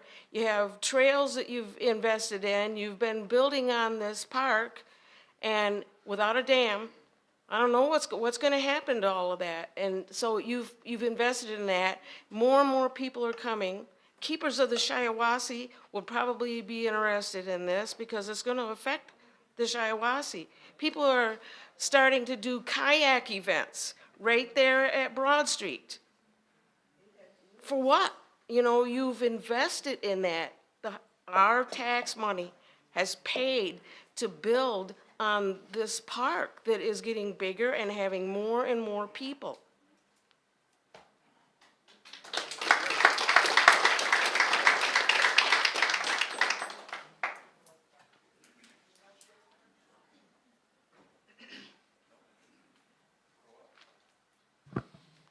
Mary Blanchard, 3444 Old Creek Drive, Holly, Michigan. And I would like to just bring up the fact that we have been doing a lot of work on studying the environmental impacts regarding the Fog Road dump and the surrounding areas.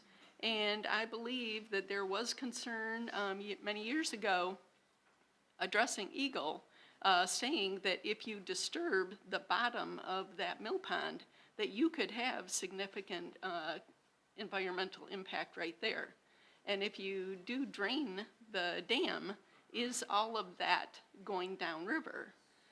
So we need to consider the fact that that contamination that already exists at the Fog Road dump is going to be coming this direction as well.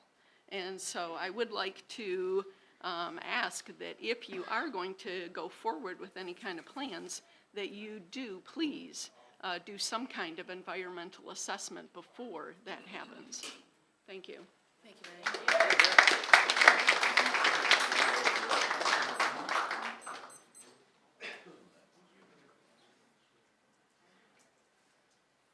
Hi, Stacy Ward, 107 Lake Street.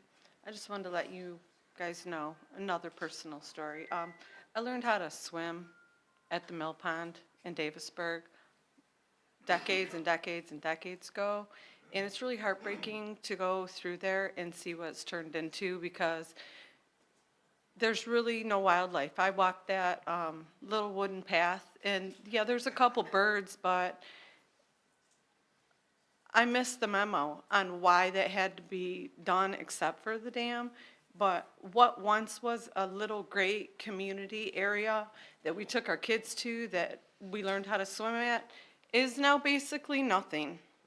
There's a parking lot, there's a building, there's basketball hoops, but there's no people. I go there, there's a handful of people. I did see some people with construction hats walking around in the nature, but it's heartbreaking what happened to Davisburg. If that happens to our community, that's community that's gone. That's nature that's gone. That is a lot of revenue for our town, because I know that's what a lot of the people sitting up here are worried about. And I second this lady right here. I've lived in Holly for 25 years, and I lived in Holly adjacent for 50. I am sorry, we'll have to ask for the rest to be emailed. So oh, what is that? What in my 3 minutes? Keep talking. You are so good. Go ahead and continue. I've lived in Holly for 25 years, and I've watched a lot of my tax money go to things that I didn't ask for, vote for. I wasn't consulted. We mowed down all the trees and replanted a bunch. Not sure why that had to happen. Bike lanes no one uses. Potholes on every street. And now we have a dam we have to save. Can we have some transparency with our money? Because I'll be here on Thursday to ask again.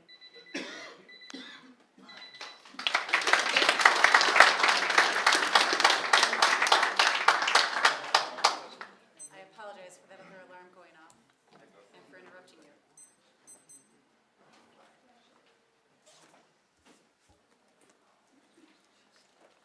Hi, I'm Ash Schuler. I live over in Rose Township. I live in the Coggeshall Park. And I echo what everyone says. I don't want to pay for a new well.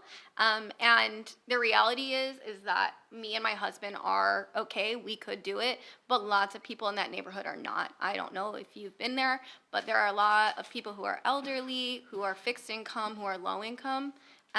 They can't drop $10,000. They will lose their homes. So it is more than just water and nature. It's about people. But also, I just want to say that I agree that we all are on the same team, and I just want to encourage everybody to work together. I think that I know that Eagle has an agenda for sure to get rid of dams in Michigan. That's a fact, but that doesn't mean that they can't be a resource to us. And so I just want to encourage everyone to work together to fix this. And also, I want to make the point that either option is going to cost money. So it's not an option of if we pay for the dam or we don't. We're going to have to pay for something. So whether it's fixing the dam and keeping what we want, which is beautiful and is a lot of industry in our town and creates, this sense of community, or if we drain it, that's still going to cost money. In the report, the estimates are very vague, which is probably intentional, but they said, between $2 and $3 million to fix it, could be $100,000 to drain it, or 10 times as much. So they have no clue. Not yet, at least. There's been no study, there's been no quotes given for either option. So when they're saying that things are more money to get rid of it, they have no idea. There's no quotes, we've not been contracted out. So don't give up. Everyone in here, I know that it seems like the end is nigh, but don't give up, and we can fight. And guess what? We can raise funds on our own too, right?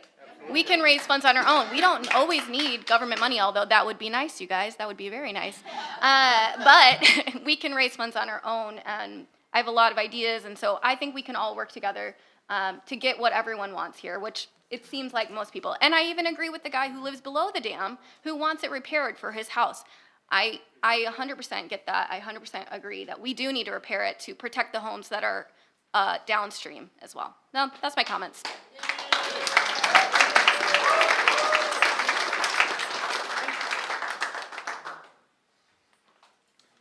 Good evening, Linda Stouffer, 11585 Hensel Road in Rose Township.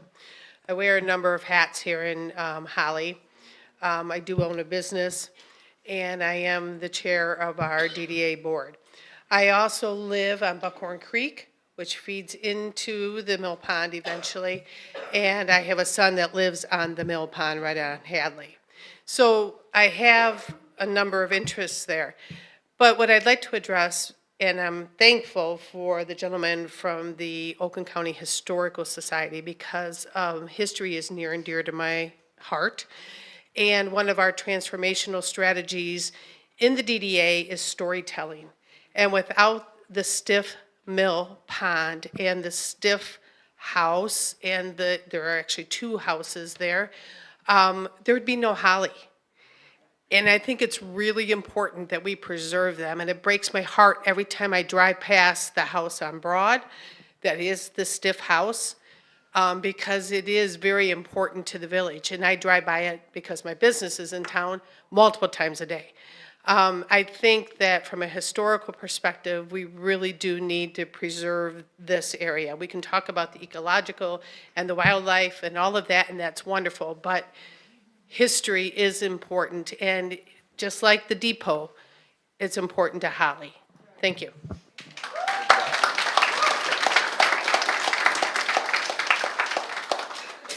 ahead, sir.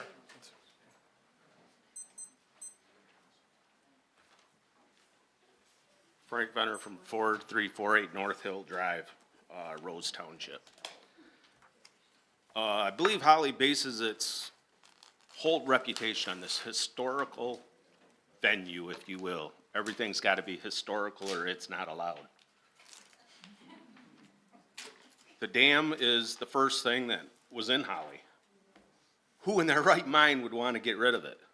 To make a bunch of unusable property around our waterfronts?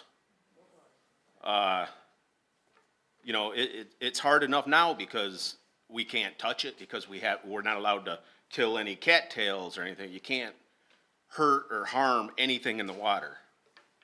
What is tearing the dam gonna do? None of this makes any sense, man. It's like a nightmare. We need to wake up, man, and somebody's got to take charge and do something right in this town. I appreciate everybody that's here that stood up and said anything. It's a hard thing to do. But let's just keep fighting for that dam and hope that everybody can pull together and make sure the right thing's done. Thank you.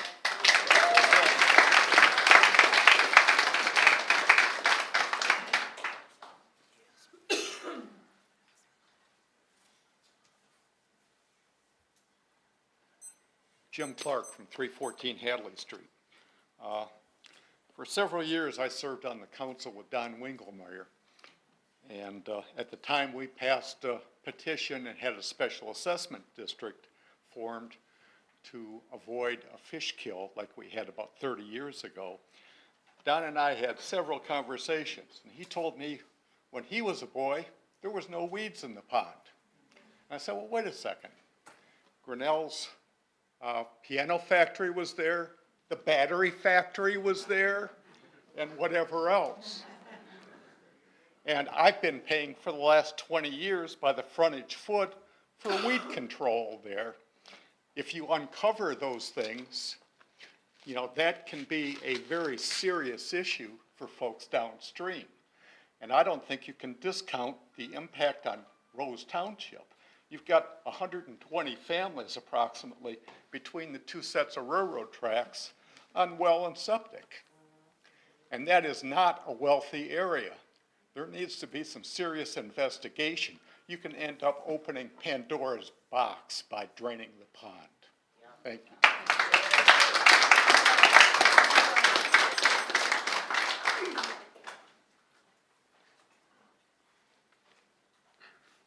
I'm Andy Kakos. I live at 711 South Broad Street right here in Holly. Although my family has only lived here for just about 3 years, we immediately fell in love with the breathtaking nature, beauty, and all of the surrounding area. Our commitment to this unique environment runs deep.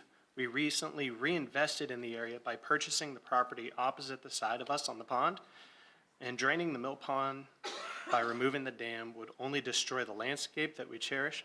Would not only destroy the landscape that we cherish, but would also make our property entirely inaccessible. There's a railroad track that runs back behind it. It's completely illegal to be walking on those or across those.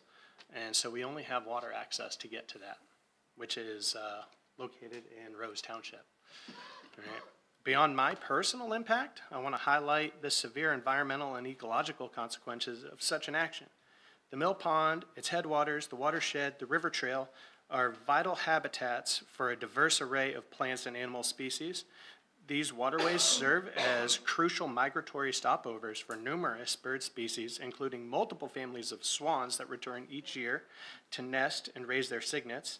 During the winter months, the pond provides essential unfrozen water, allowing these swans and waterfowl to feed to survive. One of the most significant ecological treasures here is the lake dwarf iris, which happens to be Michigan's official state wildflower.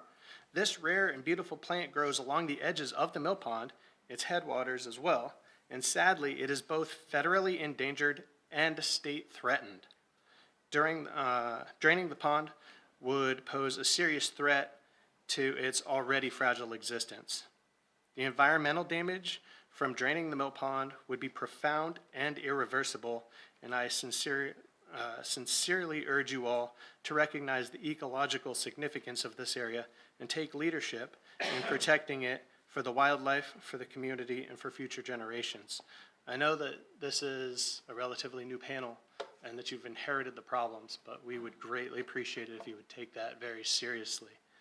Additionally, refreshing right now, 1,102 people in the last 4 days agree with us. That's a huge number in a very short time period. I appreciate you. Thank you for your time.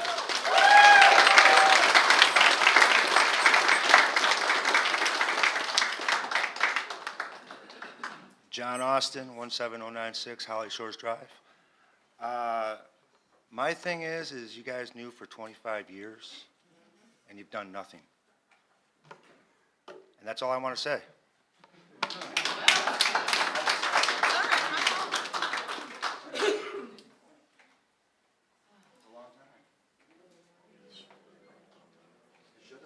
Hi, I'm Drew Zarinsky, 705 South Broad. My family and I have lived on the Mill Pond for the last 9 years. We absolutely love it. I'm here for my community. I'm here for my 7-year-old that's an avid fisherman. I'm here for this multi-township issue. And because multiple townships in Oakland County are involved, this is an Oakland County issue. We need to move this forward. The heart of Holly, obviously, we're all for this pond. Removal is not an option, so we're ready to explore. We saw so many different avenues tonight, and I'm just asking for the time to explore those thoroughly because this community is going to keep this pond. Thank you.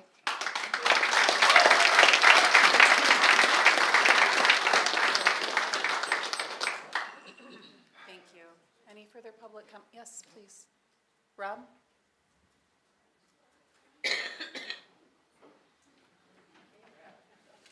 Thank you.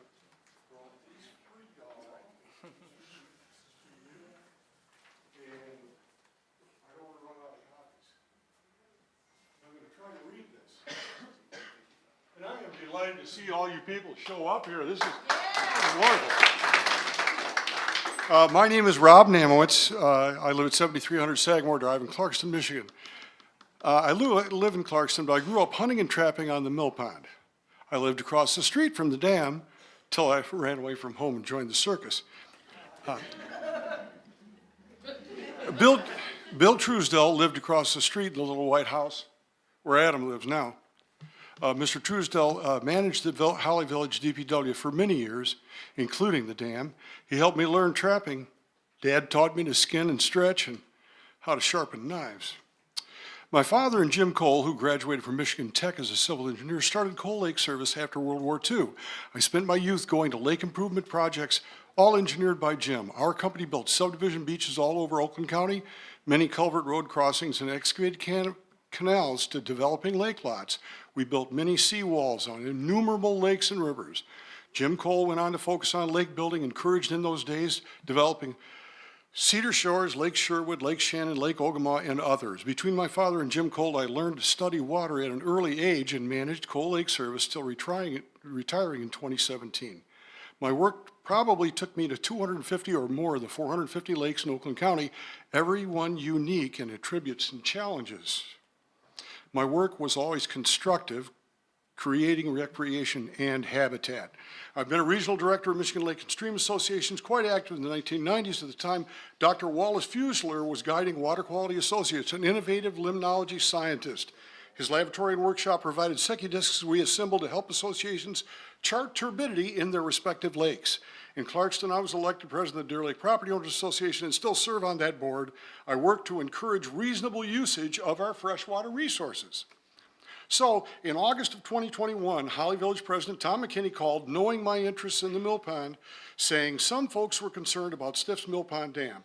Shortly after his call, an acquaintance I'd made, Bob Woodby, was vacationing in Clarkston in my neighborhood. In conversation, he said he was a dam inspector for the Bureau of Land Management out west. He had inspected the Hoover Dam, the Cooley Dam, many of the dams famous in the west. I asked if he would want to take a look at the dam here while on vacation. He said yes. Indeed, he'd be glad. So on Sunday, August 29th, 2021, Robert Woodby, his name, Tom McKinney, village president, Tim Stallcup, former wastewater plant operator and Mill Pond resident, and Adam Schmeider, village dam volunteer and direct neighbor of the dam, spent nearly 4 hours probing, measuring, and inspecting the dam and the earthen berm after that work that they did, armoring the shore.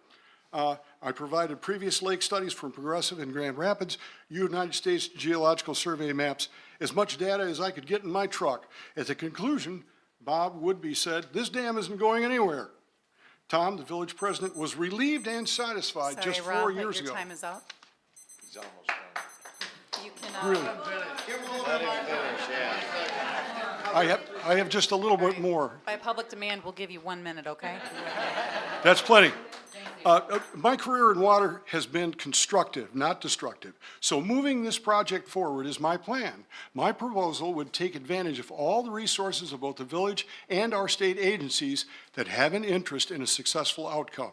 First, the village would task their respective departments with assessing the flow rate of the Shiawassee and the resulting inflow from rainfall and watershed contributions. Remember, the pond drains 40 square miles.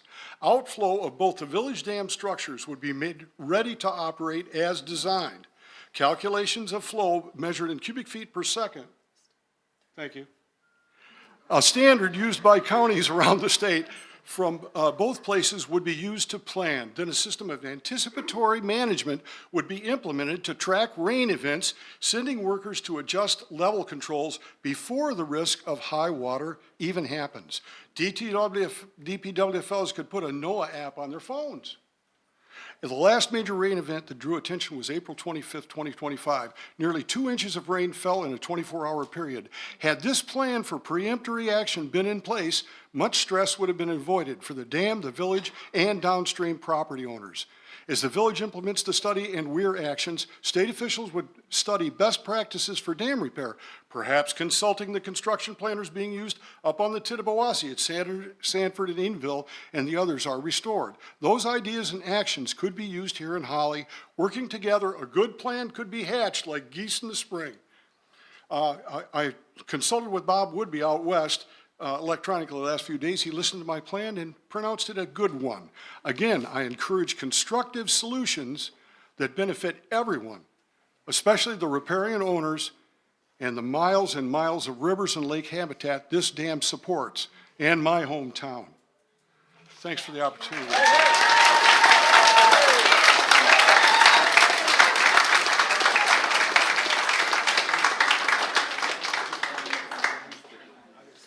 Any further public comment?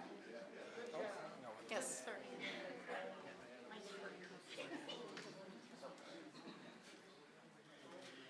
Yeah, my name is William Brody. I live at 311 Hadley Street. In 1968, our family moved to Rose Township. It was my senior year in high school. And one of the first memories that I had walking into town was the mill pond. Now, so many years later, I live right across the street from it. I came from a town called Harvey, Illinois, and it was a beautiful place to grow up. But unfortunately, things changed, and every historical thing that's in that town is gone now. Every year, there's a thing called Harvey Days, and over 400 people show up, and it's never in Harvey. Since I've been here, I finally found, a new home. And many things that I'm a painter. I do painting, some people know that. But I've done several paintings of the mill pond and Shiawassee and stuff. And those paintings have been shown all over the country. And I don't want it to be, the paintings that I do, I don't want them to be that something that used to be. I want it to be, always. Just in fact, yesterday, my great-grandkids were down at the mill pond. And hopefully their kids, years from now, will be able to go there. Thank you.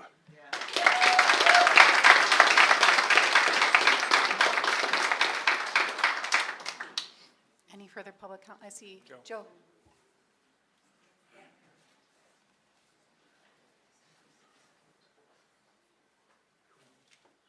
Wow, what a gathering. Well, man. My name is Joe Hutchins, 419 Thomas Street. I'm on village parks and township parks. They're my passion. And we have to remember, besides Rose Township, what's downstream is Fenton, Linden, and Argentine. So what we do up here really reflects what's going to happen to them also. We're the headwaters now of the Shiawassee River since they took out the Davisburg Dam. The village owns about 3/4 to a mile of waterfront property that we're working with SISMA to rehabitat to natural vegetation. And Ganshaw Park is the next big move. Township Parks has already had SISMA from Oakland County do nature studies out there, controlled burns, and getting rid of the invasives. So we have a lot of things happening in Holly, in our parks, in our waterfronts. And getting rid of the mill pond, not a good idea. They said years ago when they talked about dredging the mill pond because of the wire factory, the piano factory, the battery factory, and other factories around town, don't touch the sediment in the bottom of the mill pond. It's 3 to 4 feet deep. You let that water down, look out Fenton. And how are we gonna get to Fenton by kayak when you narrow down the Shiawassee River? You'll be able to walk to Fenton and get your feet wet. That'll be about it. Get your flip-flops ready. Okay, folks, thank you. Thank you, Will.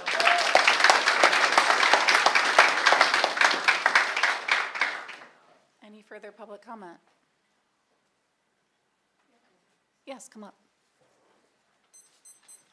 Hi, my name is Sharon Reisenauer. I live at 17416 Timber Creek in Holly, Rose Township. And my husband is the supervisor of Rose Township, and he wanted to be here personally, but he's at the NACFA meeting tonight, and he could not be avoided. So he asked me to read his statement for him. Good evening. I'm Brad Stillwell, supervisor of Rose Township.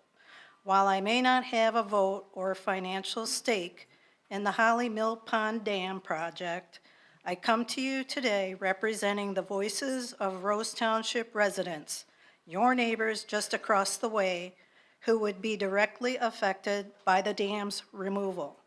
Let's be honest, when people invest in waterfront property, they're not just buying land, they're buying a dream. For some, that dream includes casting a line in hopes of landing a whopper.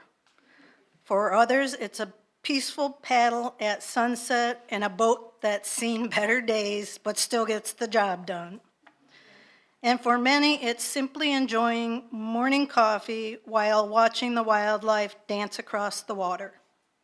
Removing the dam wouldn't just change the scenery, it would fundamentally change the experience that drew people to these homes in the first place. And let's not forget the financial impact. Many of my residents paid a premium for that water view.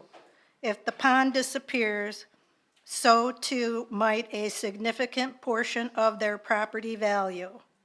As your neighboring township leader, I'm committed to doing everything I can to support this project, writing letters, making calls, and working with the appropriate officials to help ensure the Holly Mill Pond Dam remains in place. I believe this effort is about more than just preserving a structure. It's about protecting a cherished part of our community's identity. Thank you for your time and thoughtful consideration.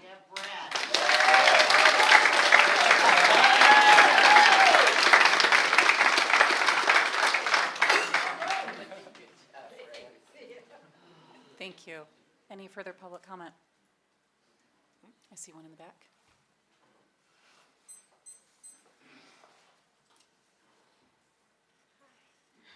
Deborah Bordeaux, 10450 Deer Ridge Trail, Rose Township. I'm a Rose Township Board trustee. And I came tonight because we have residents in Rose Township that are going to be affected by this. I also came because I live between Holly and Davisburg. And what happened in Davisburg is just devastating. It's so sad to see what it's like now. And I don't want to see that happen in Holly.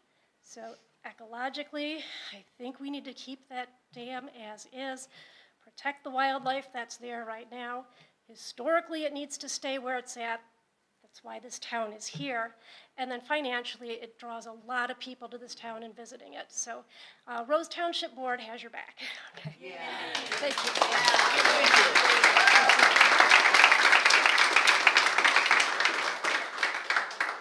Thank you, Deborah. Any further public comment? Oh, we got some coming up. Come on up. I'm Robert Hillman. I live at 6053 Great Lakes Drive. So I think everyone's kind of touched on everything we need to. I don't think we're talking about repairing it or draining it. I think we're talking about doing whatever we need to do, because that's clearly what everyone in here wants. So I think moving forward, can we all agree there? Okay, good. And I don't see how anyone up there could really oppose that, being that a lot of your revenue is tax-based, correct? We all want to have nice things. So if it's a tax-based revenue, you're depleting a source of your own income. I don't understand how that's even a thought at all on draining the dam, because we are affecting our community and so many other communities.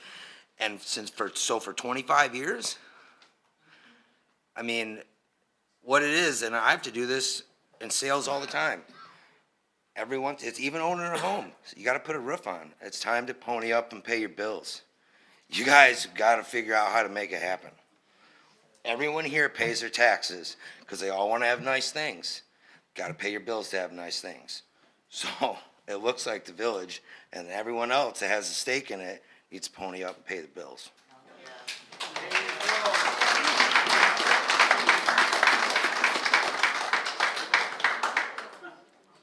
Thank you. Any further public comment? Hearing none and seeing none, we'll move into questions. Yeah, so, I'd actually like to kick that off. okay. First, I'd like to ask Bob's question to Eagle about policy. Bob, could you remind me of your question, please? And now remember, this will not be back and forth. I just want to be reminded of the question and then let them answer, please. Yeah, sure. Thank you guys for being here and everybody else for being here and supporting this worthwhile effort.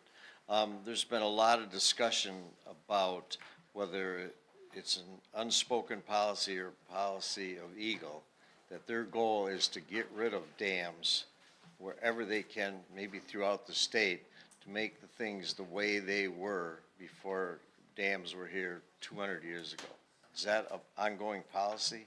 Because I heard that when they drew down Davisburg and they destroyed that community. Okay, we'll give them a chance to answer. Thank you for asking, Bob. Thank you, April. Thank you. Eagle? Sure, so Eagle has made no directive to. Can't hear you. Eagle has made no directive to the village other than to lower the impoundment until they can figure out what to do. So under the dam safety statute, it is the owner's responsibility and decision-making power to do what they want with the dam. Eagle gets involved when there's a safety concern that requires our attention, right? So, and if you want a citation, we can provide that. It's section 315.18 of part 315, which says that when a condition that endangers a dam exists, as identified in an inspection report, Eagle the department shall issue an order to the dam owner to take any necessary action to alleviate the danger. And so that's we have not issued an order. We're trying to do this amicably without escalating enforcement action, but it's very clear that there's a deficiency that endangers the dam that exists, and that the state law requires the owner to take action to alleviate that danger. So that's where we're at right now. As far as dam removals go, we're very supportive. As far as rebuilding and rehabilitating a dam and maintaining a dam in a safe condition, we're also very supportive of that. So it's really up to the dam owner, and a lot of times it comes down to an economic decision. When the dollars and cents add up in a small community or a single private dam owner or a group of homeowners along the lake understand what a repair bill and ongoing maintenance to meet modern dam safety standards cost, that's outside of their reach, and they look at options, and I would be remiss to say there's not, at the federal level and at the state level, there's much more grant assistance available for dam removal projects. And the state of the science is such that that's where, the state and federal governments have invested money and there are very limited options for assistance with rehabilitation. So it really comes down typically to an economic decision by the dam owner. Can they afford to keep their dam in a safe condition? If the answer is no, if we have to step in, we're going to say take what we're calling an interim risk reduction measure here, which would be lowering of the impoundment until a long-term solution to address those deficiencies could be implemented. And so, but there's been no directive from the state in either direction that said we have to develop a plan. And the plan, I think the language in the inspection reports was develop a plan for rehabilitation or removal. So the village still has that option, but we don't have any time to wait because it's been progressing for so long, and the actions of 2021 have further exacerbated the conditions at the dam. So in the interim, the only directive that's been issued to the village is to lower the impoundment until they can figure out what direction they want to go in, and then once that direction is realized and there's adequate design and construction to do that, then we can look at the long-term options. Is there an end date, like next week? Well, we've got lots of questions that we're gonna get to, it's not back forward. It's probably one of them, yeah. Yep. Tim, go ahead. So I did have a follow-up question on that, just based on some of the ones I had. I've tried to group them all together as much as possible in different groups, and I appreciate everyone was pretty civil. I expect, is Adam still back there? I figured he would make some comments about me or something, he didn't, so I appreciate it. But Luke, on that question that you had, or on that, there is the poor and there's unsatisfactory, like, condition levels that we look at on the standards. It's listed as poor, but on the unsatisfactory, that's where it says that Eagle would get involved and then actually require us to make changes or do this work. But right now, it's just listed as poor, and that doesn't seem like a criteria as listed in your guys' regulation. No, that's not correct. Well, yeah, go ahead. Correct me. The condition assessment is developed by the National Inventory of Dams with input from Army Corps of Engineers and federal agencies and dam safety. And their condition assessment ratings, which basically say poor means that a dam safety deficiency exists that could result in a dam safety deficiency under conditions that could realistically occur. So that means, like, this would not take, a NOAA-sized flood to cause a dam safety deficiency. This means a realistic flooding could occur that would put the dam in danger. Unsatisfactory is like, if you don't get out there tomorrow, the dam's gonna fail. Immediate action. And so we're not at immediate action. Nobody's saying, because so we have we have several stages of enforcement that we can take. 315.18, which I cited, is for the poor condition stuff, where there's a deficiency with the dam that exists that endangers the dam. Under realistic conditions, it's in danger. We're compelled to issue an order. If this village does not take action to alleviate that danger, we will issue an order and force the issue, right? If there's another provision in Part 315 called 315.21, emergency orders, which contemplates the unsatisfactory condition that says that a dam is at risk of imminent failure, meaning if you don't do something right now, the dam is going to fail. We can issue orders under dam 315.18 or 21, I'm sorry, and then if the owner doesn't comply within a very, very abbreviated time period, the state can step in, take the action, and sue the dam owner to recoup costs. We're not there yet. We're trying to not issue any orders. We're trying to do this amicably, but it's very clear that there's a condition that endangers the dam under realistic loading conditions that puts the dam in danger, and that 315.18 applies. Okay, so this is a culture-changing decision. It's got enormous economic, social, and environmental fallout. Earlier, Mary Blanchard commented on the sediment. She commented on contamination from the bottom of the mill pond, and so legacy contaminants are a concern, and we've got over a century of buildup. So I know one of the big concerns from the public is that we might choose to draw the dam down all the way. What would some of that fallout with the contaminations look like? Sure, and we discussed this last week, I believe, with Tim and the engineers, and said that we would want to see a plan to do a drawdown that alleviates stress on the dam, but also does not mobilize large volumes of sediment. So the part of the instructions that we've given to the village is when submitting a permit application for the drawdown is to consider mobilization of sediment. And the thought is that we need to be provided information that understands where the elevation is of the sediment, what gate openings, what water level elevations would start to mobilize that sediment, and stop short of that. So bring the water level as far down as it's possible to do. Anything above that where you start to mobilize large quantities of sediment would require sediment analysis. It's consistent with any permit that we issue for dredging, that we issue for sediment mobilization, or otherwise exposure or handling of sediment. Once you surpass, I think the number is 2,000 cubic yards, which would be mobilized, we require sediment analysis to see what the impacts would be. And if that was the case, where there were contamination, there would have to be a better plan developed if the water needed to come down lower to ensure the integrity of the dam. But there would be input from the village and their engineers on what that level is and where would be expected to mobilize sediment. Okay, earlier, one of our audience members, and I don't remember your name, I'm sorry, spoke on some lawsuits that you were facing. There was some, I don't know if it was a class action suit or not, but can you speak on what you were found what Eagle was found responsible for? I believe the gentleman was referencing the Edenville lawsuits, the big class action, and that lawsuit hasn't happened yet. So Eagle was not found responsible for anything because that court has not happened. What happened most recently, what you've probably seen in the news, was that there was a motion to dismiss that lawsuit, which was denied. So there has been, but conversely, the argument being made in that lawsuit is that Eagle did not take action when a deficiency existed. So the basis of that lawsuit is, and at least in part, that Eagle should have demanded that the water level was lowered when deficiencies at the dam were noticed. So, I mean, it's interesting that he chose that lawsuit to cite.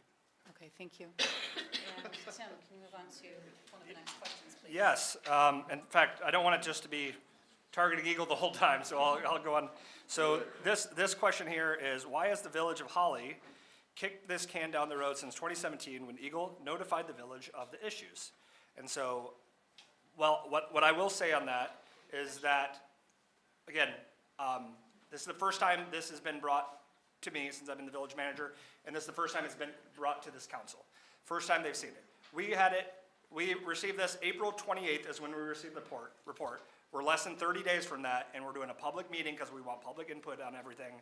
We want to have this to be a community discussion and decision, because that is the direction the council wants to do, and to get involved and have this be a community discussion. I don't know what the decisions were in 2017 by council and management, but I will say that, you know, we want to be proactive. Like I said, we want to, you know, I think we all have the same goals here. We've mentioned it several times, but how do we do that? How do we be fiscally responsible for the entire community? And not just, you know, just the people on the mill pond, but also the entire community as a whole. There was a lot of questions about fiscal transparency. I would encourage everyone to watch our budget work sessions that are on YouTube from April 26th and May 3rd. You can watch them. The first hour of it, I go into the history of how we got here, the transparency, or trying to be transparent. All of our budget documents are online. They can be viewed exactly where we are on activity, how much we've spent, where we're spending it on, and I would love to have like more conversations with the community specifically on that topic, because council and staff want to be as completely transparent as we possibly can about this, especially moving forward when we are in this, the financial position we're in. So. Tim, can you speak? Wow, I was just happy you were getting applause.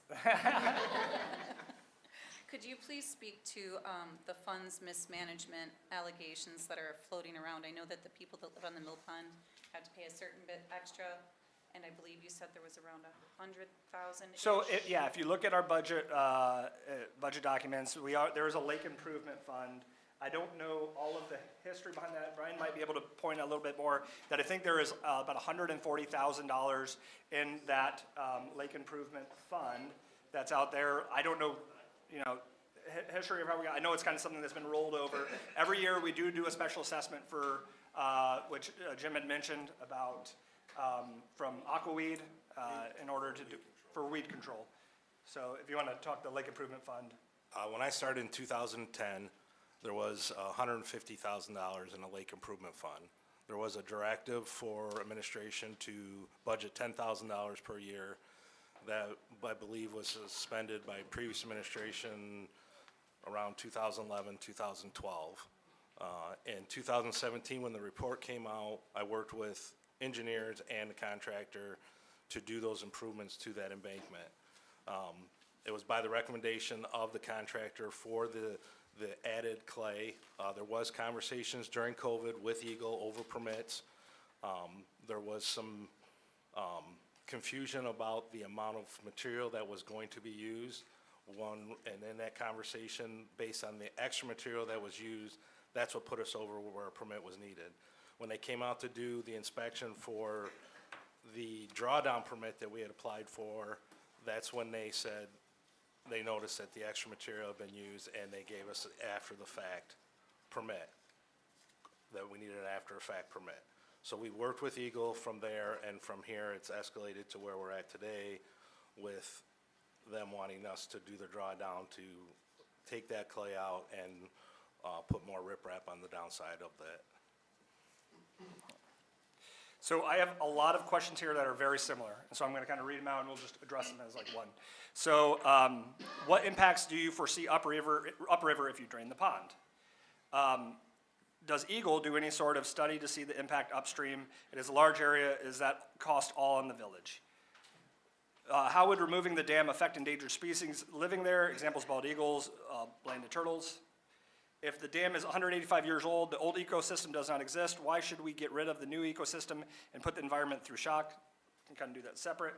How does this affect other communities up and down river? Has there been a special study to see the impact on aquatic animal life? So let's, I guess, talk first about just up and down river, that portion of those questions.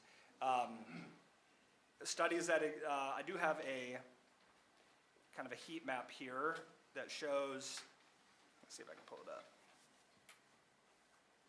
I don't think it's not showing right now. So I guess I have several engineers at this table and people, so does anyone want to talk about what studies can be conducted? What, has anything occurred in the past? Do we know, like, what is available to us in, as far as resources for how it affects the people downriver? We have a lot of questions about wells.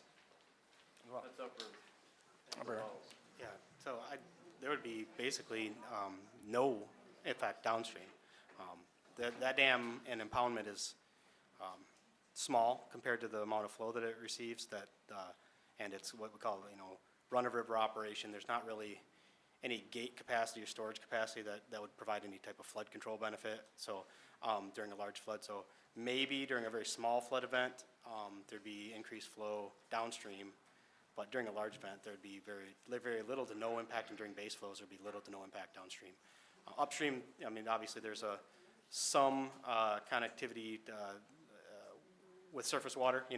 Some of the ecosystems that exist around the impoundment are supported by the current water level would be altered, right? So there, that pond holds what? Is it like 9 feet ahead? 9-ish? Something like 9 feet of head. So I think the slope of that stream is roughly 0.1%, I'm guessing. So 9,000 feet roughly upstream would be the area of impact, roughly, I'm saying.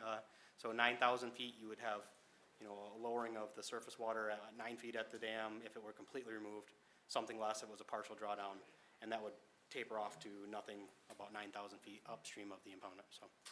2 miles.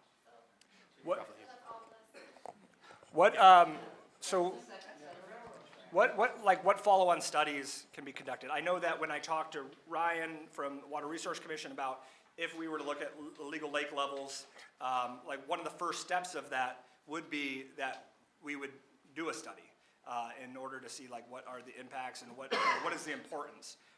Does anyone else know of any other kind of studies or resources available? Yeah. So you're here about studies, okay? So our summary report suggested that further studies needed, Yeah, okay? what does that mean?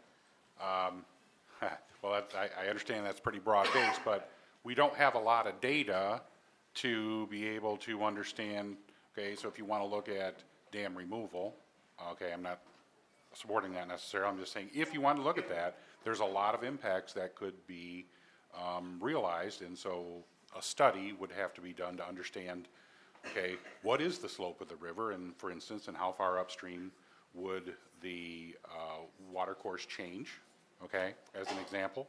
how much sediment is in the impoundment? What's the character of that sediment? Is it impacted? And if so, what do we do? So that's the purpose of the study, to get more information, to get a better idea of how a removal project, may impact, the community. The other purpose of a study could be to study, okay, what's it gonna take to reconstruct this dam? Okay, so that would be the other purpose. So what's that gonna look like? What's it gonna cost? Well, we don't know what's gonna cost until we know what it's gonna look like. Like, what's the spillway gonna look like? How do we reconstruct the embankment? What do we do with the powerhouse? Things like that. So, right now, we don't have enough information to do a lot. That's why our report was relatively vague, as somebody pointed out, in terms of like how much it would cost, because there's not enough information to make absolute decisions on if you're trying to weigh two things. Why waste the money on a ramification study when you just put that money towards replacing the dam? So, Talk about good money after bad. That's good money after bad. so, as we are, so the question, wasn't really, it was about what are the secondary, like is there a way that we can find out about secondary effects? And so, I mean, obviously the engineering and such that would go into, if we were to do a replacement. And I think the questions that were asked were about, like, what are secondary impacts? How about on the animal, wildlife, and environment side? Are we concerned with the fact, as we are, like Jim had mentioned, as we, get into this sediment that hasn't been touched in a long time, is there ecological concerns about like remediation that might have to occur if we draw down to a certain level? Because it has been utilized for several different, the battery, So what are the concerns about agitating that? So I think, for this first step, all the impacts would be considered temporary, until a long-term solution is, so I think Jeff is right in saying that, yes, if the village wants to look at removal, there's a lot of concerns that you'd have to do. Sediment, you'd have to quantify and characterize the sediment. That's consistent with any dam removal project. So before you consider removing a dam, you have to understand the impacts of sediment.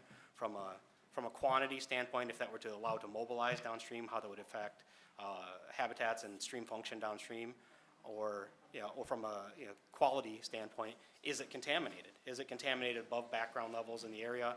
Does that pose risk to human life or aquatic biota? So that's all very standard in the dam removal design process. So if you want to look at removal, that will definitely be a requirement of the study, would be to quantify and characterize the sediment, along with wetland impacts, stream function, stream sizing, flooding impacts, all the things that come along with that. Wildlife obviously is something, part of everything that we do that requires environmental report. There will be screening for known occurrences of federally and state listed endangered species and also the common species. So critical habitats, things like that are all part of the calculus when you apply for a permit. And a lot of that analysis is done during the design phase. So the information would be the responsibility of the village to provide at the point of a permit application. And depending on the funding availability, there may be resources to help with some of that, depending on what grants are available at the time that the work is being done. There's less so for dam rehabilitation because it's more or less maintaining the status quo environmentally, if the pond level stays the same. Same thing for the 307 process, Ryan.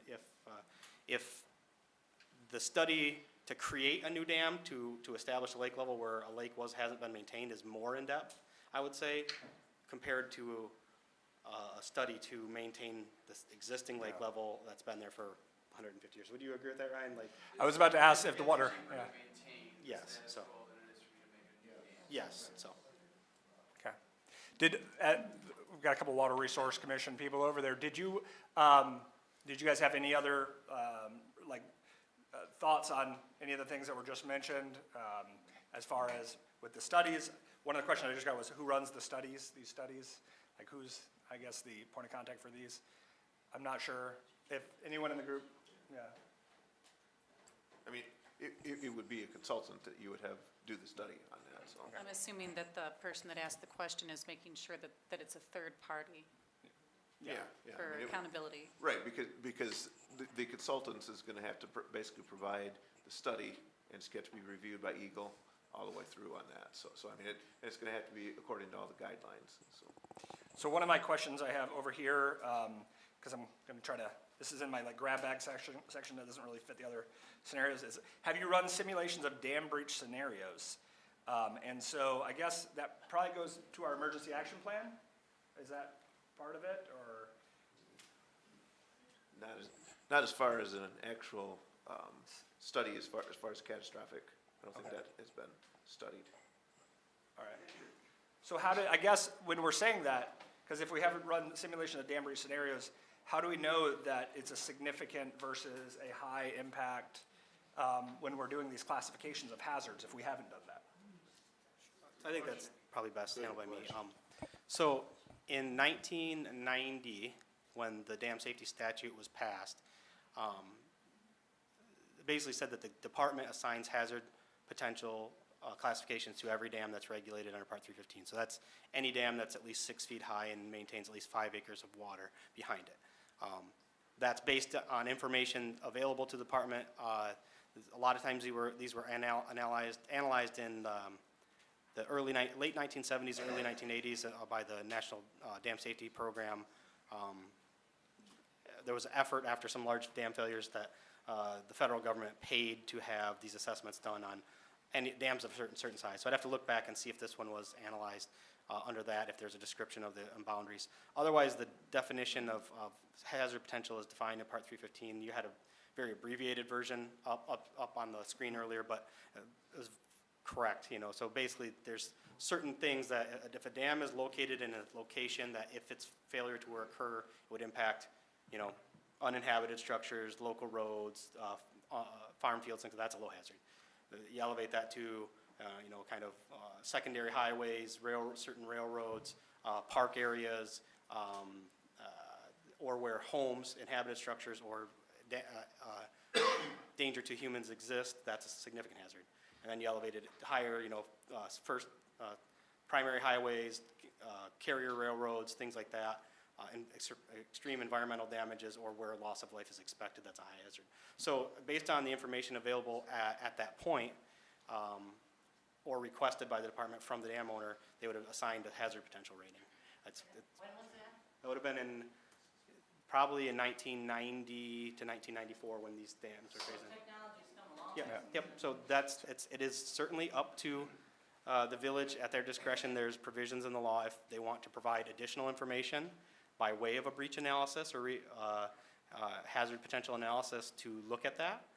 We would consider that and reevaluate hazard classification. That would be on the village to do that. I will tell you that in my experience that hazard potential does not typically go down. It usually, there's a thing called hazard creep where areas downstream of a dam that would be flooded in the event of a failure actually become more inhabited. They have construction, you know, in that inundation area. So I rarely see dams go the opposite direction. And there's some criteria that I think you'd have a very hard time getting over, which is the presence of parkland and habited structures that have flooded in past in a non-breach scenario. So I think that that's a very steep hill to climb, but certainly if the village is so inclined, they could provide additional information to the department for reconsideration of hazard potential. The abbreviated slides from Part 315 were from Eagle's Dam Safety Unit's website, from you guys, your direct verbatim. Nope. So. The full definition of hazard potential is available in the statute if folks are so inclined. Okay, so it kind of goes into this, or talks about the 2017 study. I've got two questions here about that. It says, why hasn't Eagle inspected the dam since 2017 if it is required every 4 years? Is this a new standard that came after? And then another question on this was, what credentials did Eagle staff have to do a safety report in 2017? Sure, so I actually did the inspection in 2017. So, I mean, the requirement in the state of Michigan is that the dam safety inspections are performed by a licensed professional engineer under the supervision of a licensed professional engineer who has that expertise, you know, and the ability to conduct a dam safety engineer, or a dam safety inspection. So, That was them, right? that was me in 2017, the inspection. So I have to look, I think we did an inspection in 2021, I'd have to double check that, and I think that would make it due again this year. So the statute also reads that the dam owner is ultimately responsible to submit a permit or an inspection report to Eagle every 4 years. If they choose to, a local form of government can request that Eagle perform the inspection free of charge. That's the visual inspection, right? So the visual inspection is what has to happen every 4 years on a significant hazard dam. I'll have to double check and see what happened in 2021. I think we actually did the inspection, and I don't know, it would have been Thomas at that time. So I'll double check and see what happened, but if we didn't receive a request to do it, we wouldn't have done it, or if it slipped through the cracks, that could have happened as well. I believe it's due this year, so we'll probably have to talk about getting that scheduled as well. But also, no engineer can walk the surface of a dam and determine every deficiency that lies on the inside, you know, in the concrete or in the embankment.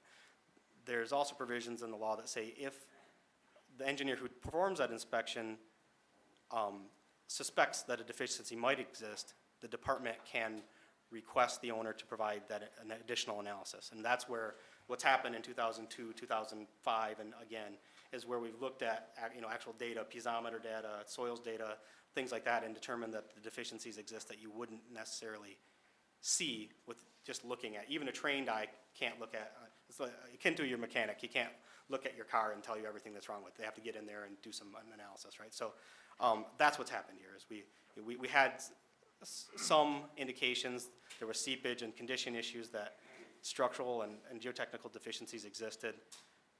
We requested the additional information. The additional information has confirmed that those deficiencies do exist. So I just got this today. It was a report from Rowe from March 23rd of 2022, and it was in reference, it's kind of going through all the steps from what happened in 2021 as far as those reports. And I got it today, so I want to just ask you the veracity of this information on here. So it says, contacted Luke Trumbull, MI Eagle, in March 2021 to discuss proposed improvements. It was determined that this work could be considered maintenance and a permit would not be required since the work would take place above the winter water level. The work would be completed prior to the end of the seasonal drawdown period. And so I just wonder if, I mean, I know I'm asking you to remember what happened 4 years ago. I just didn't know if that has any, like that statement had any veracity. Certainly, this has been a point of contention, I think. I don't recall the specifics of that conversation. I don't even think it was with Brian. I don't think it was with Doug, so. So I mean, it would be based on, so I think, you know, I've been asked that question 100 times and I've given the same response, apparently 99 of those times, so. But the answer is I typically read directly from the rules, which is any fill along an earthen embankment greater than 25 cubic yards requires a minor permit. Any fill in excess of 300 cubic yards requires an individual permit and stamped engineered plans. And any repair to the dam that could impact the structural integrity also requires an individual permit that requires engineered stamp plans.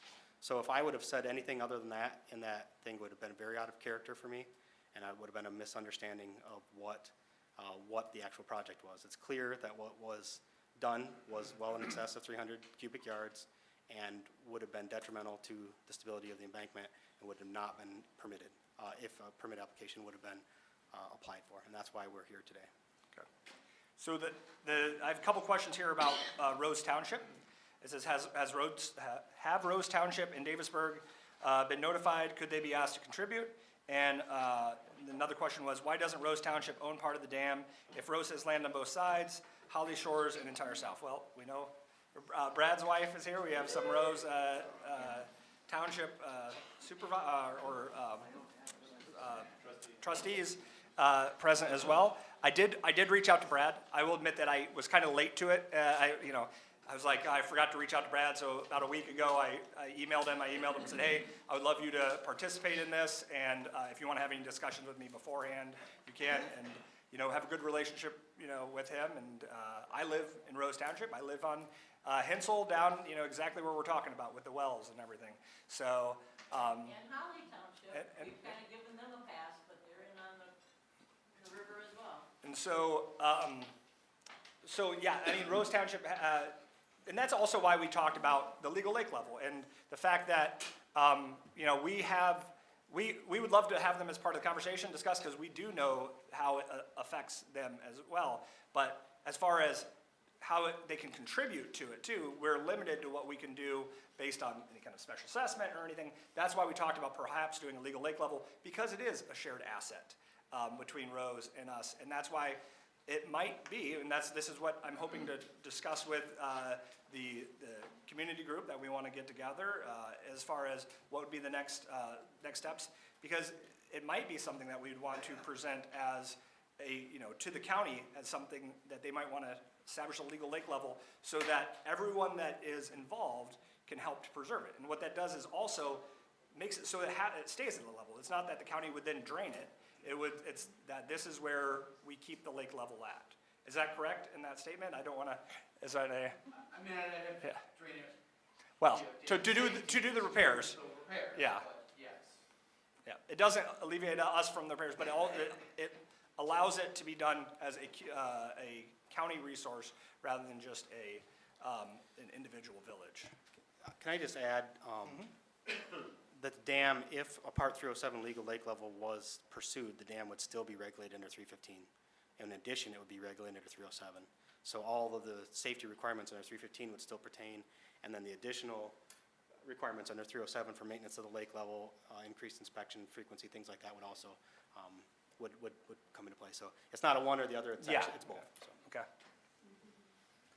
All right, so let's see. So questions, if Holly makes these are all in a similar category. If Holly makes a 2005 suggested remedies, will that save the dam? That was one question. I guess that's I'll just do that one first.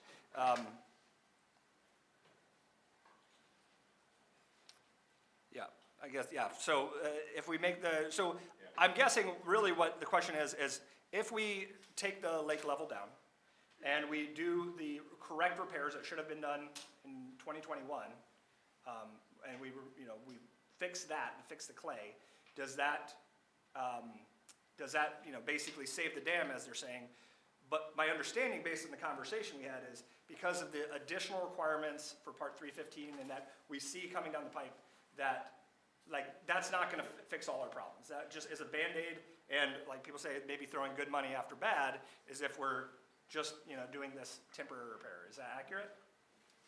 Yes, I think that has to be part of a larger plan, right? Like there are, as noted earlier, there's several concerns with the condition of the spillway, the freeboard requirements, the spillway capacity, and what might come. So I think that I can't make a determination today without, it'd have to be part of a larger plan. So that alone, no. I don't think that would convince us to allow the water level to come back up if we just repaired the embankment that's impacted because of the other known deficiencies that haven't been studied as in depth, but the recommendations have existed as far back as 2002 to make additional repairs or modifications, improvements to the dam that haven't been completed yet, and the condition has not improved much, and so. When do those new regulations go into effect that we're talking about, these future? I wish I thought they would have been. Is there like a date? No, it's up to the legislature, so the legislature implements. All right, let's do one at a time here. If you can speak to the dates in legislation, and let's please hear what he has to say. Sure, so that legislation was introduced in 2021 and hasn't progressed, so my hope is that. So I'm not here saying that we're going to regulate to future regulatory, no. You can't, right? No, we can't, we don't have the authority. What we're saying is that the village as a dam owner should consider that. Because it's not, so this isn't, the legislation wouldn't be passed because it's what we want.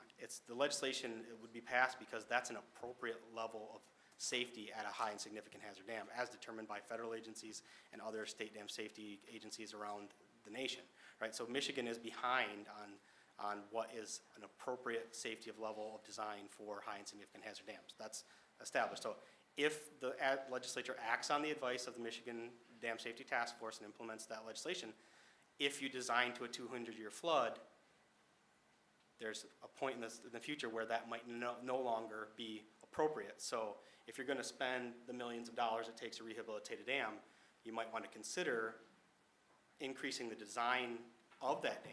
You know, it's not saying you have to, so you don't have to build a new spillway to either tear it out and rebuild it larger or do something else. So you might wanna consider that. So nobody here is saying that we would require that because we don't have that authority. I think it's a good idea to consider that if you're going through the design process and look at the economy of scales. If it costs you $2 million to meet today's standard and $2.5 million to meet the potential standard, or, you know, then why, you know, but if you built one and then had to rebuild it again, you know, there's some potential. So what happened if Eagle? All right, it's not back and forth, I'm sorry. We've So- got to move on. We have a lot of questions from all of your neighbors that deserve to be answered. Yeah, and so, so one of the questions, and also I just wanted to point out, people have referenced this group as like the deciding group. I mean, there's 2 council members up here. I've gotten several texts from other council members, like, remind them that we're not all there. Some of them are in the audience, one of them just came up here, but just as a reminder, like, so nothing's being decided today. Like, it's an information, like trying to get as much information to council who's watching at home or in the audience, as well as to the community. So one of the questions on what we're just talking, what is a 200-year flood? I was just at a SIMCOG meeting where they talked about 100-year floods. Now 100-year floods are now 10, like maybe gonna happen like 10 every 10 years. And so I guess like if we get like a definition of what that really is, because it's. Sure. So a 200-year flood, we're actually trying to get away from that, but that's the language that everybody likes or has heard. So, the 200-year flood equates to it's a 1 in 200 chance every year that it could occur. So it's a 0.5% annual chance. So that there's a 0.5% chance that that storm of that magnitude could be met or exceeded in a given year. So, you know, we would like to get away from the 200-year nomenclature, because that means, well, we had a 200-year flood last year, so we're good for the next 199 years, right? No, that's not the way it works. This is statistically derived, you know, looking at past rainfall events and saying, okay, this is the probability. So 100 year is a 1 in 100 or a 1% annual chance flood. So, you know, that's what's currently in our legislation to be able to require a significant hazard dam. Is minimum requirement is a 200-year flood, or a 1.5% annual chance exceedance flow to safely convey that flood. So the next question is, and I guess this is more on the specifics of it. To you, what does the drawdown look like? And so here's all the question. What does the drawdown look like? How much water would they lose? What impacts upstream and downstream? We've talked about that. What is the legal lake level? We haven't established a legal lake level. So the last two, we've kind of already covered, but what does the drawdown actually look like? And how much water will we lose?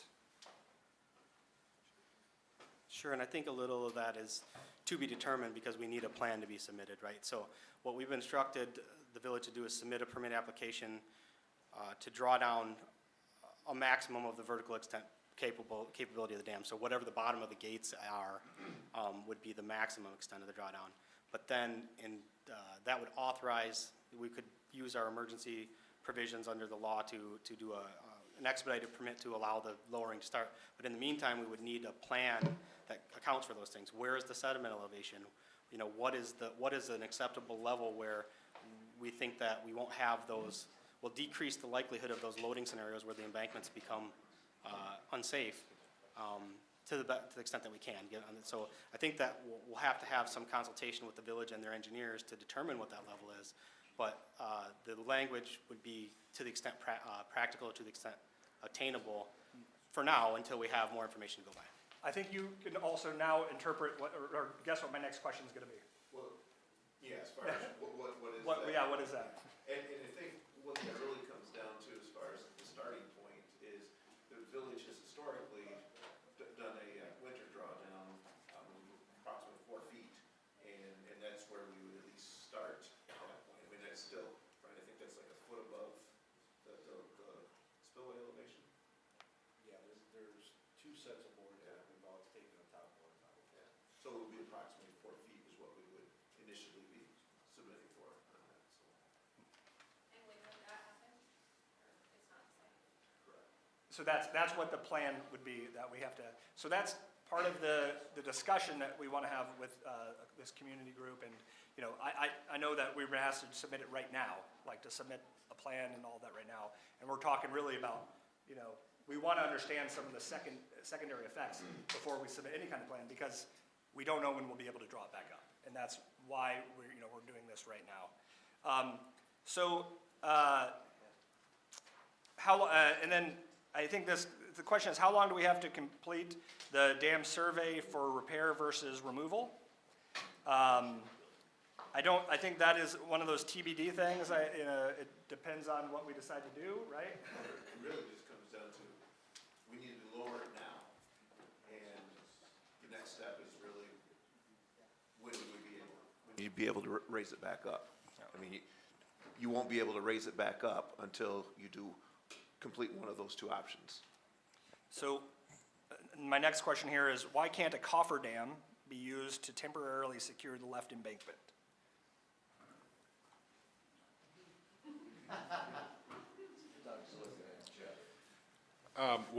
So a cofferdam is typically steel sheet piling. That's what it's typically composed of.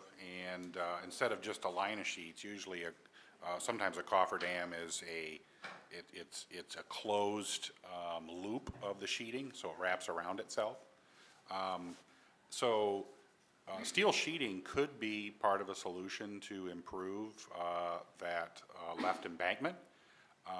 But I don't know, like, what depth, what would the structural section of that steel sheeting look like? That would be part of a bigger plan, okay? I think you heard Luke say that, if there's a repair to the left embankment, that wouldn't be enough in and of itself to allow the water to be brought back, okay? Because there's other issues with the dam. But certainly, using steel sheet piling in some configuration to improve that left embankment is in the cards, okay? And I believe, so Doug's gonna comment about that, because they looked at some sheeting at one point. Back, I think, 2012, I think, someplace in there, we actually, as Luke had mentioned, there was actually a permit approved, and it included some sheet piling and stuff like that, but it was too costly to proceed at that point, because it was significantly more expensive than, obviously. 2000, was it? Okay. I know there's a study, at least 15 years ago or so. I would like to just circle back to one other question that was answered earlier. Luke mentioned that someone asked a question, it was a good question about, well, can we study hazard classification and get that changed to low from significant? And Luke pointed out that, usually doesn't go down, and it could go up, okay? So it could, sort of backfire. But we had one situation with a dam where there was sediment upstream of the dam, and it was in an area where there were old mills, and it was proved that the sediment was not impacted. And then downstream, there was other, like EPA, like cleanup areas, and once they were cleaned up and they had a stable channel, that dam in particular was able to be reclassified from significant to low hazard. But that's because it was proven that the sediment upstream was not impacted, and that also if there was a release, the downstream area was cleaned up so the water wouldn't erode some areas where there were landfilled, like, sort of nasty contaminants from old factories. This is in Kalamazoo. So my point in bringing this up is, I don't think that anyone's done any sediment sampling, okay, in the mill pond, but I've heard a lot of people say, like, don't touch it, it's nasty kind of thing. So wouldn't you think if the dam failed, okay, you're not just releasing sand, potentially you're releasing something that's, got some pretty harmful constituents in it. So that would be another reason why it might not be a good idea, or wouldn't be allowed to be, regulated down to a low hazard dam, because there would be significant impact if impacted sediments were allowed to go downstream in an uncontrolled fashion. I was asked for a point of clarification, the 200-year rain. How many inches of rain over what period of time?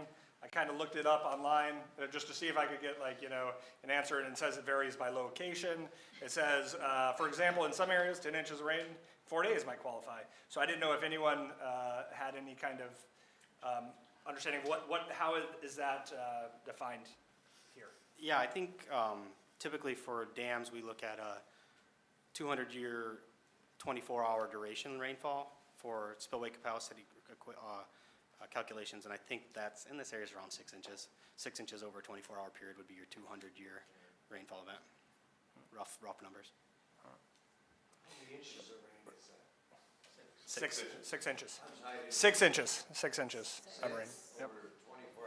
24-hour period. Correct. Thank you, I'm sorry. Sorry.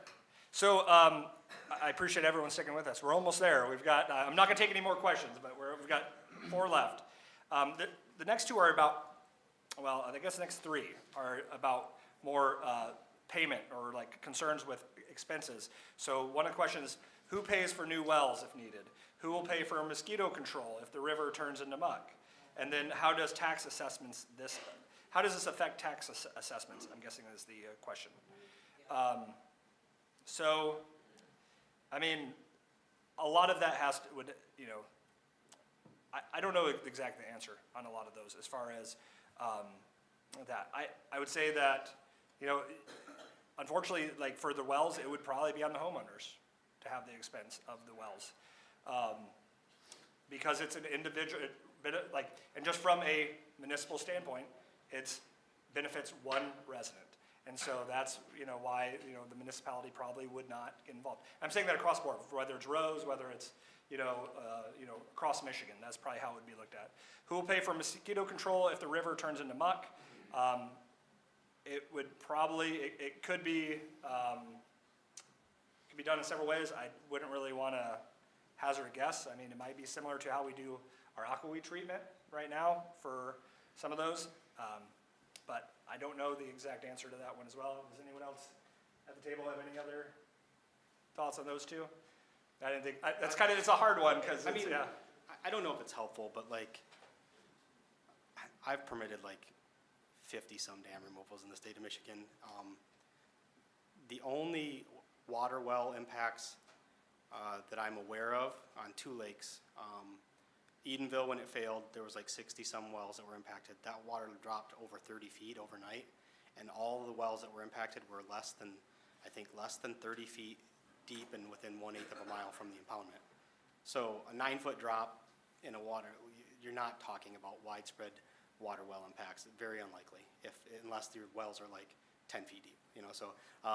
So I wouldn't expect there to be long, but there could be some that would have to be. We would look at that if there were shallow wells next to the impoundment that were directly connected to the surface water, which might also bring in water quality and health concerns. But the other one was Union Lake and on Branch County on the St. Joseph, the small St. Joseph River that is in Branch County, where they did a temporary drawdown. I can't remember the order, but it was something like 12 feet, 15 feet, and a few wells stopped pumping. So during that time, they were doing the drawdown to make repairs to the dam, planned repairs to the dam, and it did happen. So in the hundreds and hundreds of drawdowns that I've permitted and the dozens of dam removal projects that I've permitted, it's only been an issue twice. Did you work on Davisburg? Was that Eagle or no? Yeah, Davisburg, yeah. There are six families that had to do Davisburg Trout Pond or Davisburg Mill Pond? Okay. Had that problem in Springfield, I could answer the question about the wells, because I know it happened. Chair? Just real quickly, thank you. In Springfield Township, they drew down the mill pond and got rid of it. Now there's just a little stream there. But it impacted at least 6 wells, and maybe it was more like 10 or 12. But Oakland County paid to put new wells in there.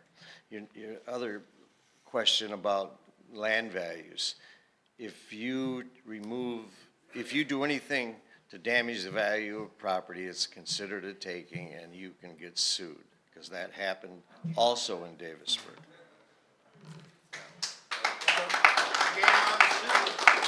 So the question, yeah, so, and I was trying to interpret it because it's how does tax assessments this affect? And I guess there's 2 ways we could interpret that.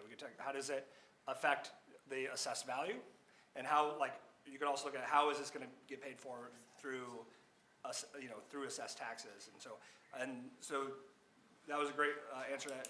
As far as how would it get paid for, someone, we mentioned, we have to pay our bills. We have to pay our bills, it's our responsibility. We talked about that. And so that's why we have this meeting. That's why we want to do a community group, because, and if you look at our financial situation that's what we're trying to do. And we're trying to be fiscally responsible, again, for the entire community and looking what that's like. And also, while also preserving what's important to the community and getting the community's input.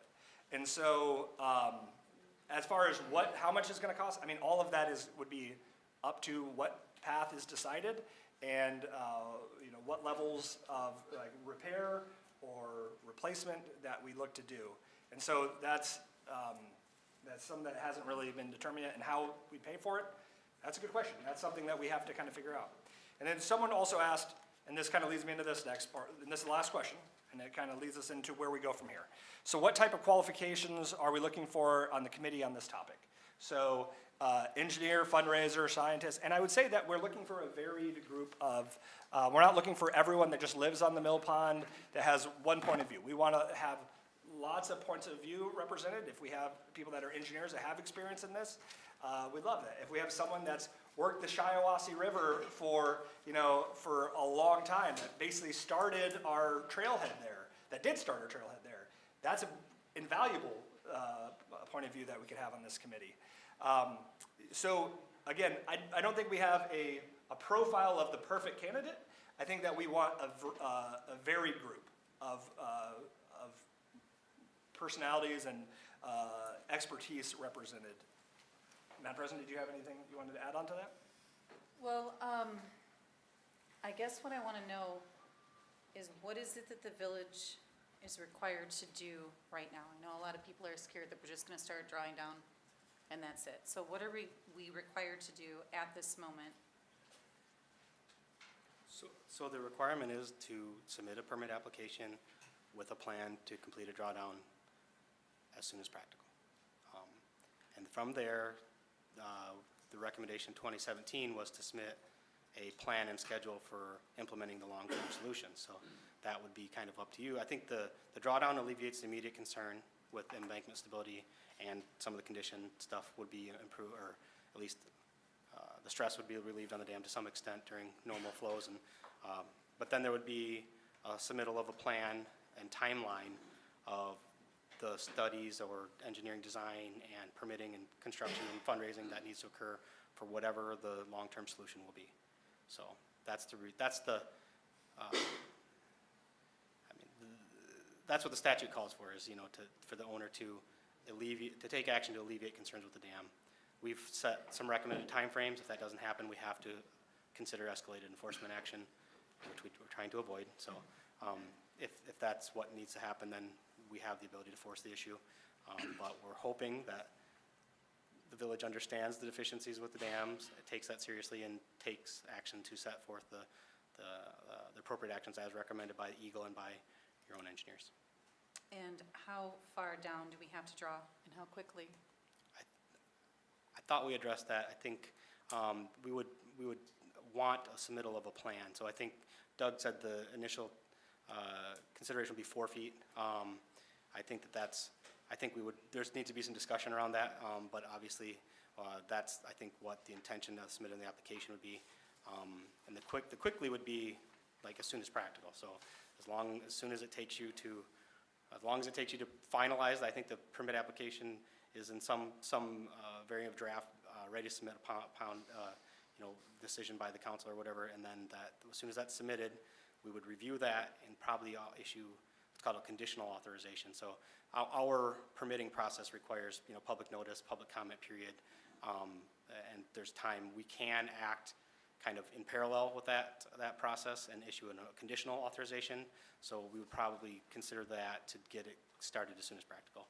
And then the rate would be probably no more than 6 inches per day, unless there were concerns, upcoming floods or rapidly deteriorating condition at the dam that would warrant a more expedient drawdown, 6 inches per day or slower, depending on, with monitoring for stranded organisms, sedimentation, erosion, bank erosion, turbidity downstream, things that we would be concerned about. The rate would be too fast. So Now, I know you said that you thought we already went over this. I'm looking for a concise summary, and then you said you think it was 4 feet. Is it 4 feet?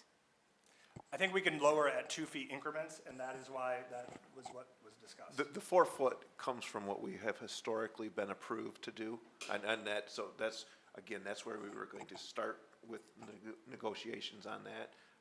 But that historically, went, right. Because the village, back in 20, we did it for 5 years straight, basically due to maintenance and stuff. Eagle approved a 5-year every year, and that was based on 4 foot. So when we say 4 Well, foot. now, hold on a minute. Sorry. When we say 4 feet, what can they expect to see when they look outside? What's that going to look like? Because 4 feet is not 4 feet of water. It is 4 foot of depth, yeah. It'll be 4 How foot many at, gallons is that? What are we going to be looking at it'll be outside? 4 foot of drawdown at the southern dam. What's increased shoreline? I Now, think that's the what we're- shoreline on the north shore is gonna be probably more like 20 or 25 feet of water loss. And the people upstream are going to be completely dry and living with muck. And that's the answer I was, looking for. Back there becomes dry when there's So, water. thank you. So, thank you for that. And that is the clarification I was looking for, so that we know what to expect when we look outside. So this is something that you're, in order to avoid escalated enforcement actions, we need the 4 feet at 6 inches a day. So I think 4 feet is what the application will state. I think we'll require some statement from your engineer that that's an appropriate level. If 4 feet gets you the level of risk reduction we need to ensure embankment stability and hydraulic capacity in the interim, then that's 4 feet is acceptable. If it's 6 feet, it's 6 feet. If it's 2 feet, it's 2 feet. But I think that the guidance needs to come from, in the plan that will be submitted as part of the application on what's an appropriate level of risk reduction and what that gets you during a storm event.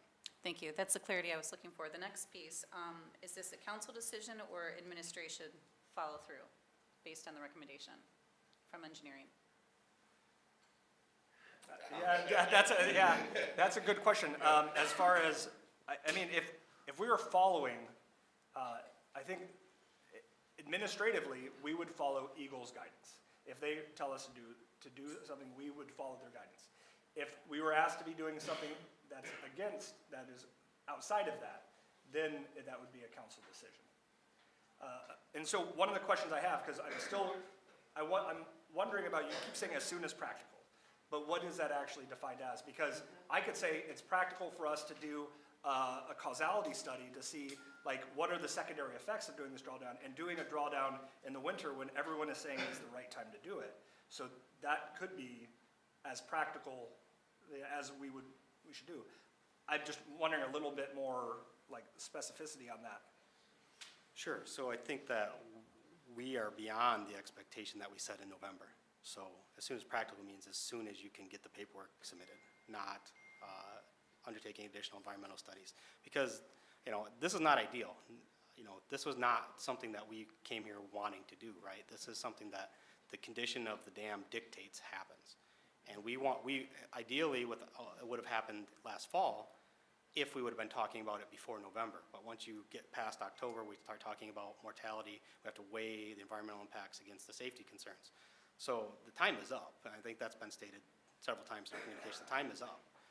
So we're holding off on escalated enforcement, hoping that the city will follow through in very short order to submit the permit application and get the process started. If that doesn't occur, we're considering escalated enforcement action. I don't think it takes 2 weeks to submit the permit application, but this spring, we need to be lowering the impoundment to satisfy Part 315 requirements.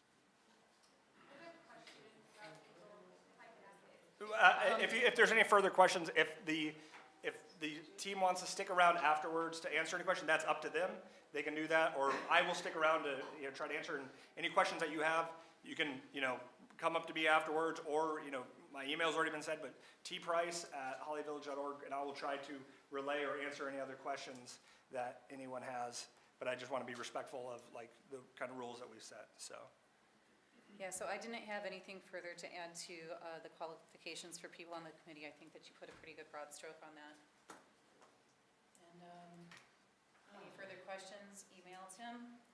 stick around after to talk to Eagle Might if they're willing. Thank you for your time, Eagle and Row, staff, and all of you for putting up with the cramped, tight, hot, very tense spaces.